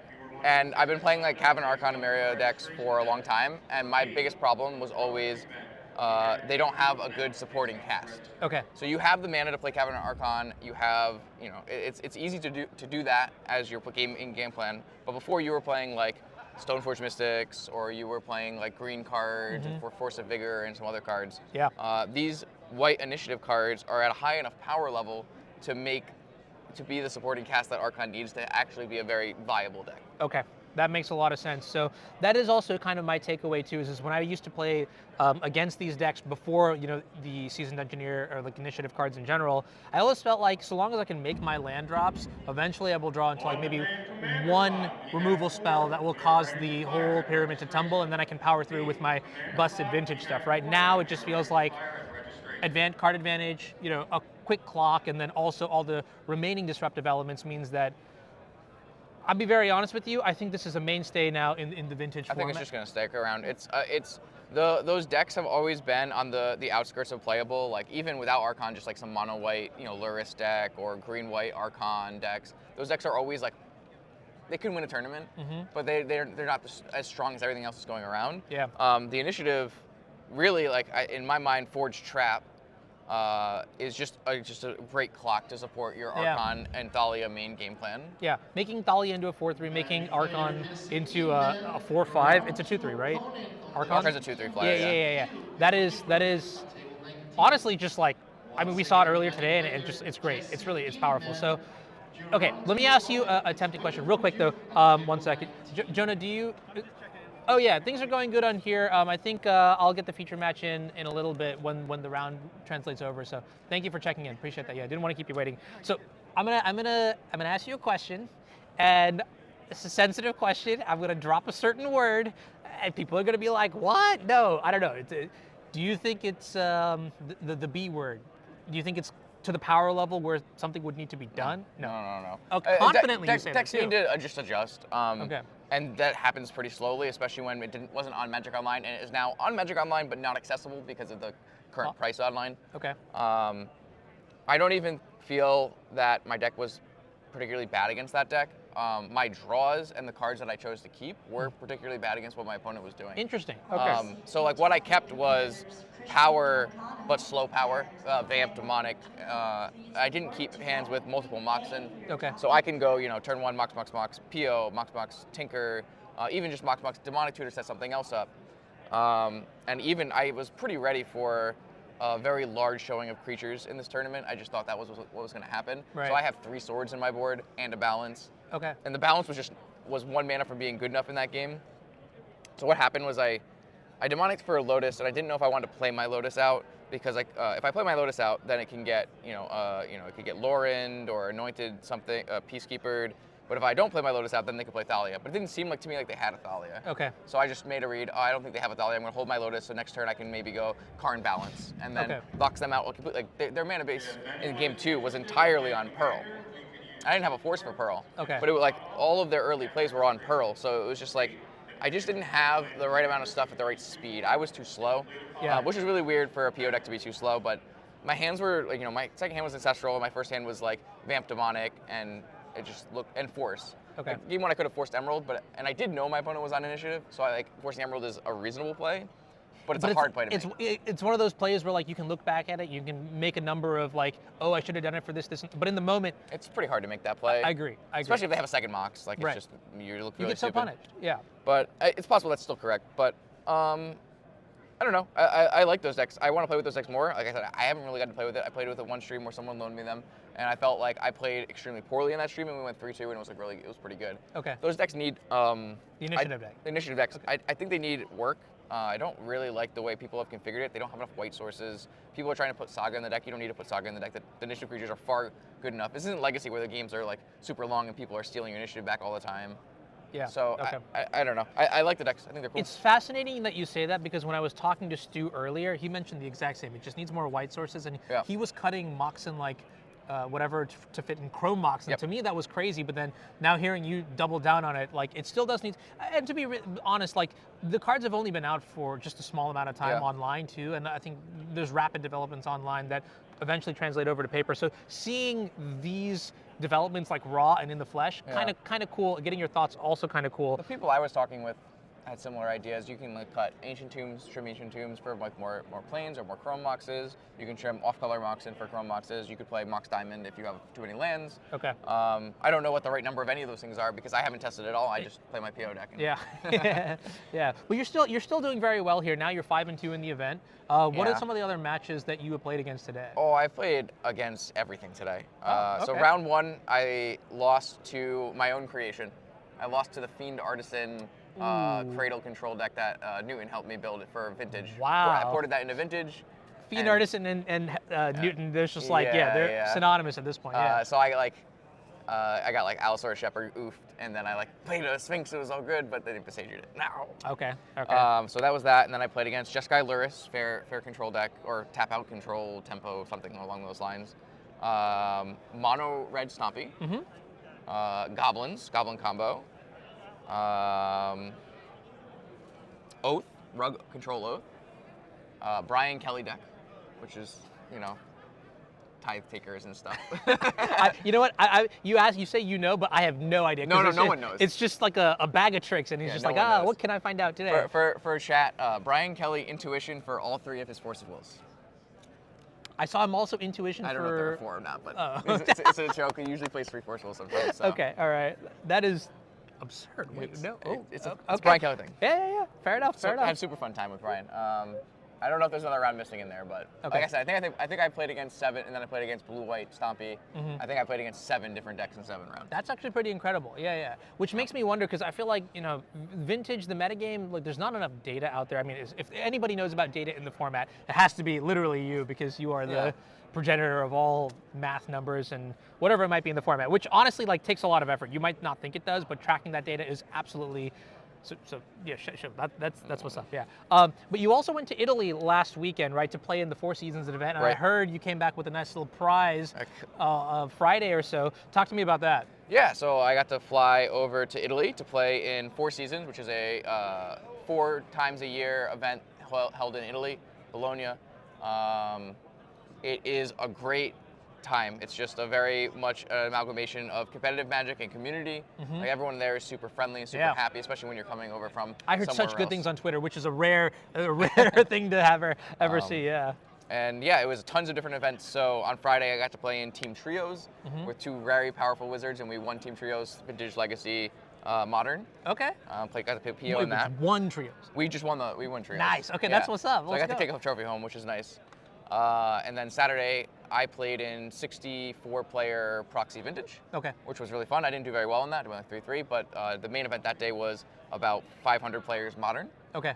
And then on Sunday, the main event was Legacy. Okay. So I got to borrow a Painter deck in Legacy and played that for the first time. Okay. And I went 7-1-1 and breakered into top 8. Oh, let's go! Got to split top 8 with Painter, so that was super fun. That was that sounds like you had the trophy and you had the top 8. Now you're also X2 playing for either prize or potential winning in breakers if they're really, really good. But either way, like an X2 finish today would be fantastic. And so I would say that these 2 weekends have been largely successful, and you're probably playing tomorrow as well. Then I'm going to play Legacy tomorrow. I had so much fun playing Painter. Yeah. It was just crazy. I am, yeah. So that is That is actually quite incredible. I just want to say thank you for everything that you're doing, and Thank you for everything you're doing. We're in it together. You get it. You know what I'm saying? So I'm going to take a quick break here. Justin, thank you so much for giving your insights and your experiences. Appreciate that a lot.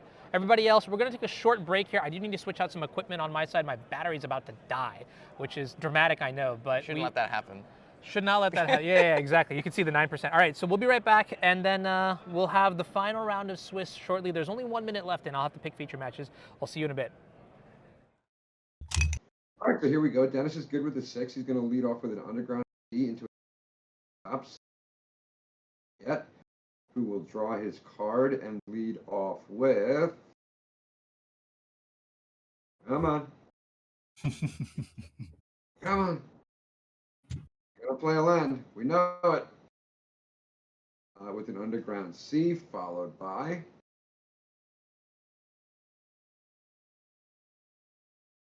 a Gataxian Probe. Magic the cheat code. Okay. A Pithing Needle, Hull Breacher, Tolarian Academy, and the Dex Make a Tinker. Yeah, solid hand there. Doesn't have the mana to cast anything on his next turn, but lots of good cards. So here's a question for you. Given there's no immediate plan, you're kind of priced into playing that Pithing Needle next turn just because you need to power your... Do you like Divining Top in your upkeep? Yeah, because this turn's not going to be... Well, the drawback is if the death draw is like a Mox, right? That you're really going to wish that you had that mana available to tinker right now. Yeah, if you rip a Mox, it's, you tinker immediately. Well, I guess with the Academy, yeah, you can actually top on your upkeep and still tinker. So yeah, that's very true. Yeah, so I think you do want to. What card is that's being blocked? I am not sure. I don't know what that card that is. Does anybody in chat know the new art? That's okay. Well, we'll. I'm sure somebody will tell us. Sort it out as the game goes. Yeah, but it costs 1, or 0. Is it Pithing Needle? Soul Guide Lantern. Soul Guide Lantern. Yeah. Okay, there we go. Yep. There we go. We've chat has saved us yet again, so thank you. Not necessarily doesn't really do anything against Dennis's hand, but still, just a card to get out, can sack it for a card later. Yeah, so you have to think he's gonna, given he didn't get any value off the exile, you got to think he's gonna be sacking that card at the turn. Yeah, he knows Dennis's hand. He knows it's not like a graveyard centric hand. And agreeing with us, Dennis chooses to activate the Sensei's Divine Top to control his draw a little bit. Don't have a view on what he got exactly. Yeah, I mean, I saw of the cards on the top of his Divine Top, there was a Brainstorm and a Volcanic. I didn't see the third one. Brainstorm Volcanic, not really ideal. Yeah, I mean, there's no pressure right now, so playing a couple duels and having some cantrips isn't a huge problem, but there's a lot of mana, so it could become pressure really fast. Yeah, but I mean, he needs another piece of artifact mana to jumpstart that Academy. Mm-hmm. Other than that, he's just making. Don't forget, so Dennis has the Hull Breacher too, and so this turn obviously there's nothing else happening here, but Dennis might not go for the Tinker plan, right? He could just try to play a slow game, just drop a Hull Breacher in a turn, deal damage with that Mana Crypt. Yeah, and now the big thing here is showing kind of fetch lands, and he's able to shuffle away the Brainstorm and that Volcanic cards, not really tons. Yeah. The Divine Top, and now he'll have a fresh 3 on top. I think Flooded Strand with the draw, we didn't see that, so full information. And yeah, I think he's going to pass. The Flooded Strand must have been in his hand already. No, we saw his hand off the Gitaxian Pro. Sure. Oh, yeah. But not. Oh yeah, he must have drawn off the top then. Yeah, he topped. It was Makes sense. Brainstorm, Volcanic, and the Flooded Strand. Yeah. So Took the that's Flooded Strand and shuffled away. Sacking the Soul Guide Lantern as expected at end of turn is set. Moving into his turn. Let's see what he can do. He's certainly got a lot of mana. Full flip for the Mana Crypt. Actually, I believe we're still end of turn. No, we untapped. Yeah, we're untapped. Thinking through. Yeah, so did we roll for Mana Crypt already? I saw a die go down, so I think yeah. Okay, he did. Yeah, He must not have taken it. Yeah, he must have or must not have lost the flip. Okay, yeah, right. Great. So tons of mana. Yeah, he can cast whatever he wants. What's he gonna do with it? Blue and 2 colorless in the pool. Has full information other than the 3 cards on top. Days Undoing? Into a blind Days Undoing, which is going to end the turn. I mean, and it looks like. What do you think of this play? It seems a little, almost like haphazard. It's a gamble. Now I don't know Kit's hand. If Kit has a bad hand, it's a scary play, but it could be the right play, right? It could be the best option. Yeah, I mean, his board is better. Kit's board is. I mean, top is great here, but I'd rather have. If I could pick, I'd rather have the extra mana. Yeah, I mean, that's actually one of the interesting things about the Days Undoing. There is no end of turn step, so he can't end of turn the resolution of the Days Undoing turn. So he lose out on that. Like he'll get a full hand of 7 new cards, but he can't do anything with it. Yeah, but he's got blue mana up. Could draw into a relevant counter. Dennis only has 2 mana. Let's see. It's a fresh hand for both players. Definitely an Urza Saga, Mystical Tutor. That was all I saw. Did you catch any of it? No, just the 2 that you said. This is great. I love seeing this is a random mid-game draw 7. It's like, okay, here you go. It's really anything could happen now.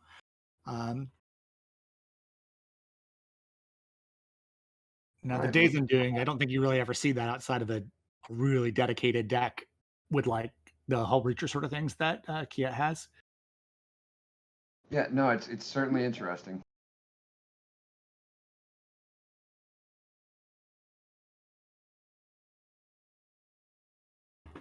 One second, guys. Kind of resets the game.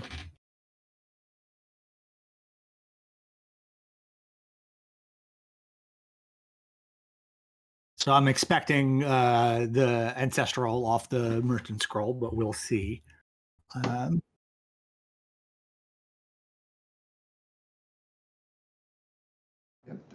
Scariest is always when they get Force of Will. You think Ancestral's the scary thing, but when they get Force of Will, you know you're about to lose. We're still waiting for the Merchant Scroll. Oh, so we brainstormed. Yeah, so Kid was figuring out the brainstorm, seeing the Merchant resolve. Yeah, and it's resolving now. See, it doesn't look like it's going to be Force of Will going Ancestral. Yeah, there's the Mystical in there too. So this is setting up with no idea what's in Kiet's hand, so it could be over immediately, right? This is nice. You get the Ancestral now, has the ability to do Mystical, which we saw on Dennis's next like upkeep, right? And then Tinker. But that's assuming Kiet doesn't do anything relevant. Yeah, but given the Hull Breacher's present, was actually Ancestral immediately tapped. Yeah. Do it now while there's no chance of no Hull Breachers. Yeah. More interestingly, do you think you're better off brainstorming there or just threat of Breacher? I mean, you're not going to Force a Will the Merchant Scroll. Uh, So then does the Probably threat not. stop the opponent from ancestral?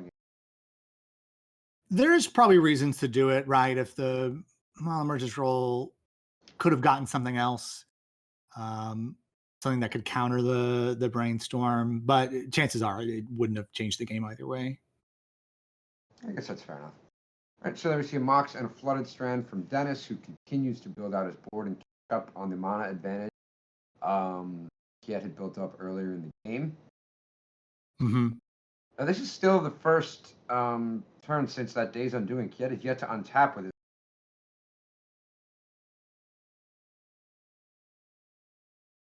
Yeah, yeah. So then, yeah, it looks like Dennis's kill is ultimately a kill. I saw the Brain Freeze as one of the cards from that top activation. I think I saw Breach, Mental Misstep, and I couldn't see what the other card was. In his hand, well, I did see a Brain Freeze in the in the top card, not in his hand. Yeah. Oh, there's a roll for the Mana Crypt. If the Breach is in hand, then Breach plus Brain Freeze should be pretty close to a kill. It's not guaranteed, but yeah, if you can get something on the stack, you just find your Lotus or anything that finds your Lotus. Fine. Yeah, you can Brain Freeze yourself a couple times to dig to the Lotus, so it is exactly quite good. And Hull Breacher doesn't stop that. That's true. But we haven't really seen what's going to happen with this fresh 7 cards yet. Really. Yeah. So now it's time to go. We brainstormed. We drew a card. We believe we just used a sack line. And that looks like a Shieldred casting cost to me. There she is.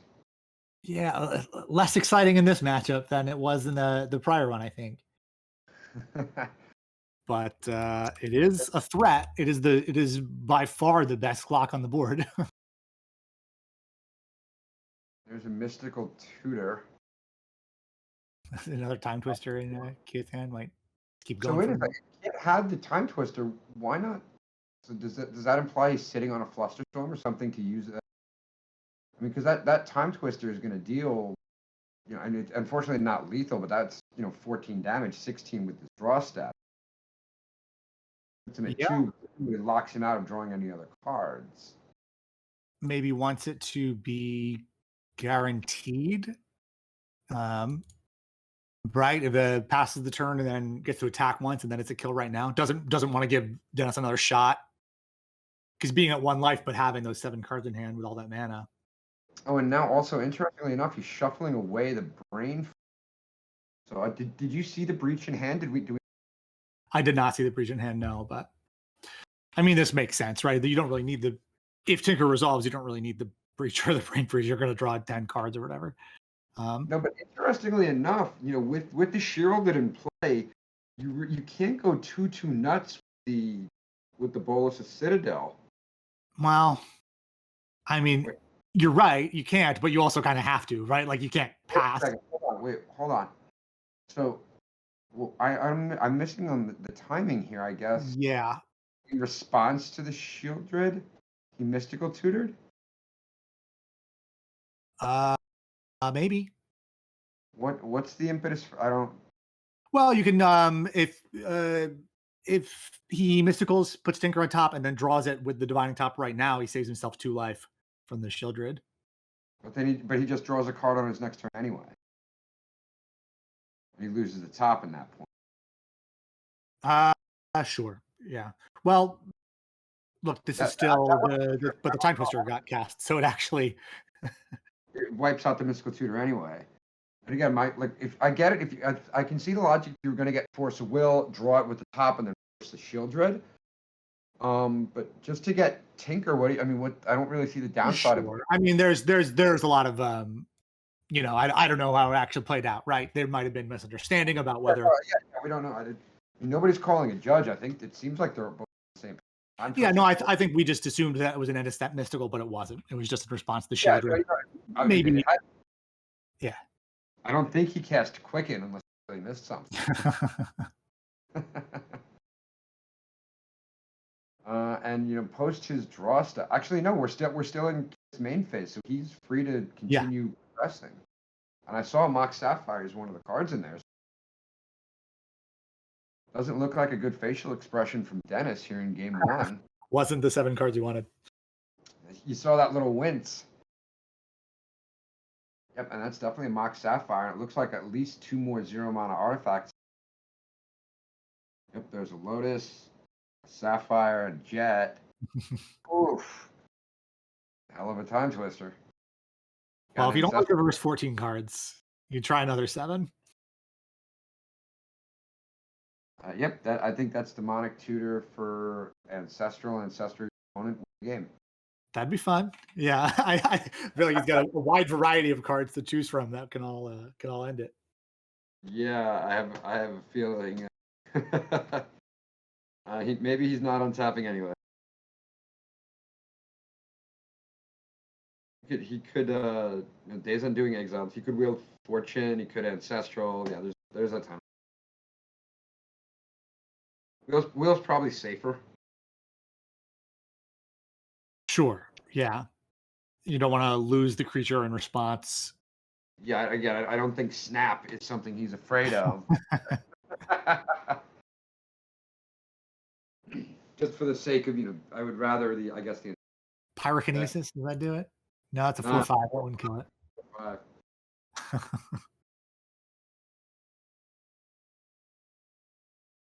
Our set. Some Our set. insult to injury. I guess. Why not just win the game? What's the? I don't get it.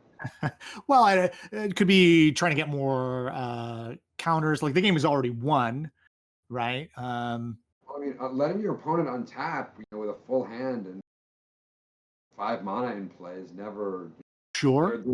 Sure. I think it's very unlikely for Dennis to be able to come back, but theoretically, you'd think that he could have just ended the game. Wheel of Fortune, Ancestral are 2 prime examples. He has capacity to cast both.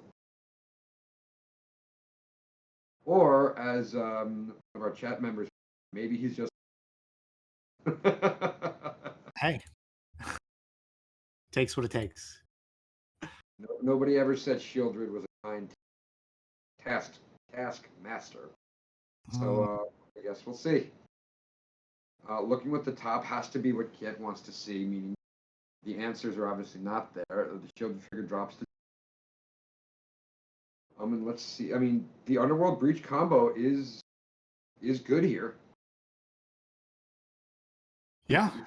If he can combo off this turn, it's open season. And it looks like that's not going to happen, and we're going to move to game 2. Yeah. So I think as you were saying before, those hate cards, Thievesy hate cards out of Kiet's deck. Yeah, really came into play. Shieldred just won the game. By herself, she did 18 damage pretty quickly. So all right, so we got our backup match here. This is actually a good friend of mine, Raja, who went from Ohio. I'm excited to see that he gets on camera. This is a win and in for him. Also on the initiative deck. This is the first time we're seeing Doomsday together too. Yeah, definitely. Ben Lucas, which is a really good deck right now. Not super popular deck, but it does very well for the people who play it. I think Doomsday is one of those decks that rewards highly skilled, highly experienced players, and in the hands of somebody who's sharp with it, the deck will look far less. Mm-hmm, mm-hmm. All right, so there we're entering the dungeon for Raja. It looks like we're in game 2 here with Ben Lucas being up a game. 2 Mox of the Lotus Petal. I think that's a basic swamp play. Yeah, I think so.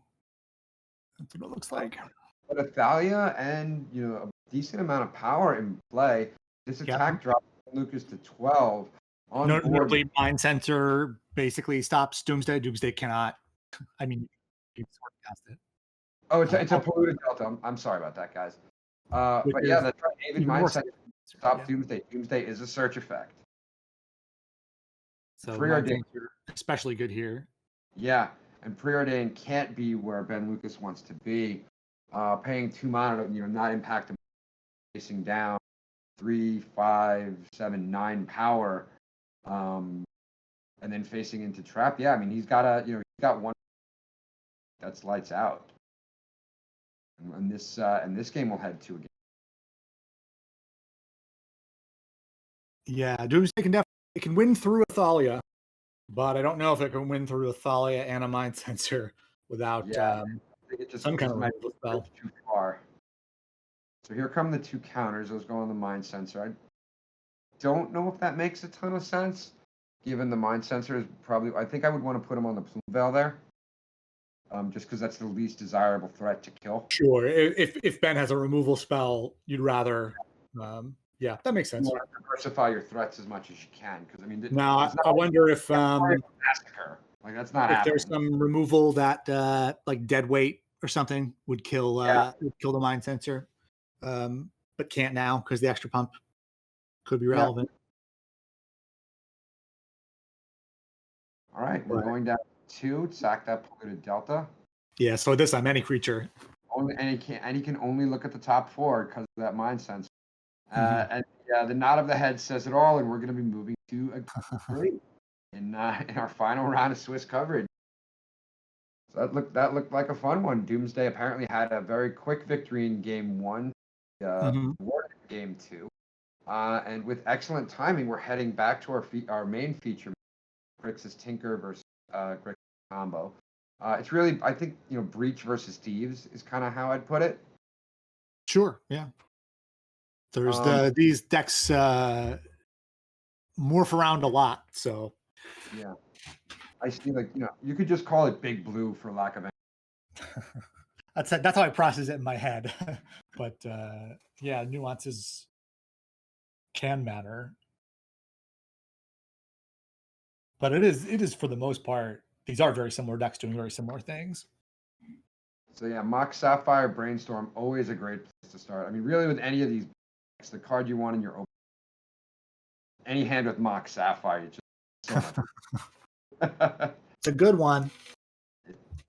One could make that argument without too much counterplay from the opposition. So it looks like I see a basic island in hand, an Earth Saga, Mox Jet. I saw Force of Will earlier. I believe we're still trying to figure out what 2 cards are put back with Brainstorm, right? Yep. And this is before the first land, so it could easily, might be followed up by fetch or something. The perfect Brainstorm, if you will. Mm-hmm. Let's see where he's going to go from here. Looks like we've got our 2 selected. Should we think about it some more? Yay or nay? I think this is a win and match, a lot on the line. Most thoughtful decision you can. And will it be right? I guess we'll find out when we've got a winner. There's the Mox Jet. No sack land, no shuffle effect. But a lot of opportunities for counterplay this turn. It could be Pyroblast, could be Vampiric, any of the great variety of things. From a Mox Jet and a Volcano. Absolutely. You can most of the format off of that board right there. It's not a stifle. We can see that. So an Underground Sea fetched up for Kiet. Again, apologies if I'm pronouncing the name. And let's see what he's going to follow up with. He has access to really all of his Soul Ring. Not sure which way he's going to go. Presumably not going to pass, so we wouldn't have sacked the sack land. Into a Time Walk. Time Walk. And that will meet Flusterstorm, which cannot be paid despite the 1 colorless mana flow of the Soul Ring. And that's the end of Kiet's turn. Heading back. Dennis untap and draw. And now he's got a window to do in a board splash creature. Urza's Saga makes opposition agent significant into a main phase hull breacher. Yeah, it is interesting that even the breach deck even has some of the hull breacher disruptive cards. The main difference is probably just not. It looks like the Thieves deck is running a bunch of draw 7s. Oh, and then a Saga too. Yeah, So, approximately equal sizing. What's your take on that main phase? Why? On the what? The main phase hull breacher. I guess he could have waited.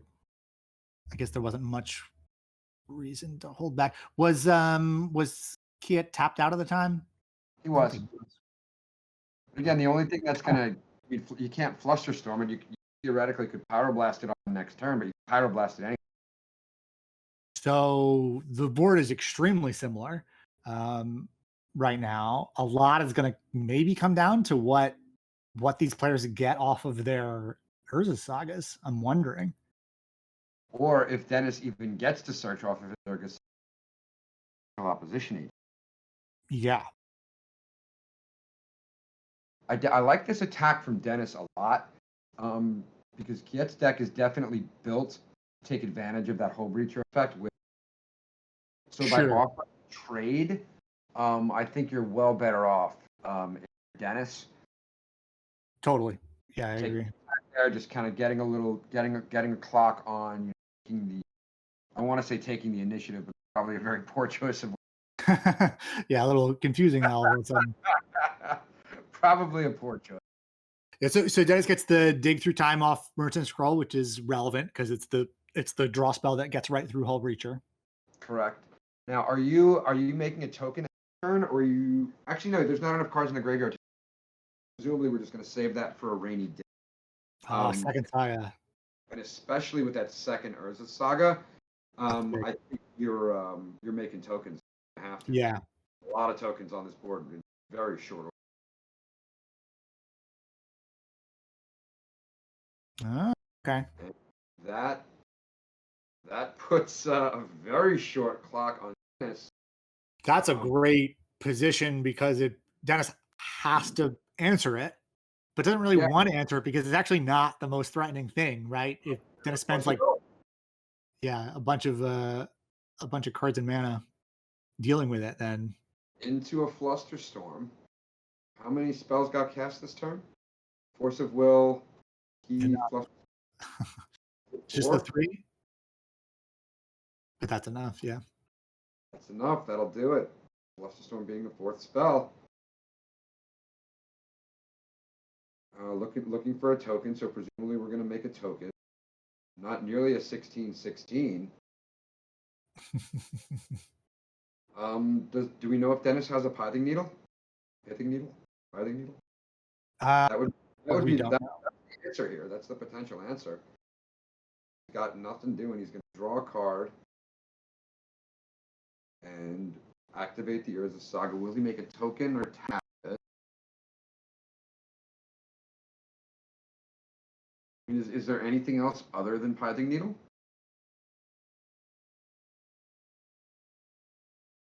Off of the Saga, that's probably the best. But does this just need a mana for something else? It looks right? like get a Lotus and then play something. Not an easy spot. Definitely not an easy spot here. Yep. So we're gonna make a token. That makes all the tokens 4/4s. It seems. Soon to be 5/5s. Urza Saga is sacrificed via 3. Fetching. Is there a Pithing Needle?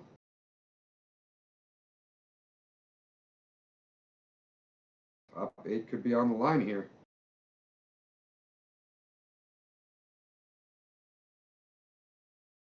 And that is it. The Pithing Needle was not sideboarded in. And congratulations to top 8 competitor. We'll look forward to seeing you on Sunday. Oh. So this is post Doomsday, but a null rod in play. That's a Plains and a Mox and an altered Mox Pearl. You can learn. Doomsday is one of those matches where it's more important to watch the player than to watch the cards. And that's the game. And that is Doomsday scooping it up to a wasteland, unable to cast the Thassa's Oracle, unable to win via 5 card pile around Null Rod and Wasteland. Yeah. Yeah. Congratulations to your friend Raja. He will also apparently be making top 8. And with the white deck as well. Yeah, is that looks like 4 white initiative decks heading to our top 8? I'm not sure. Wow.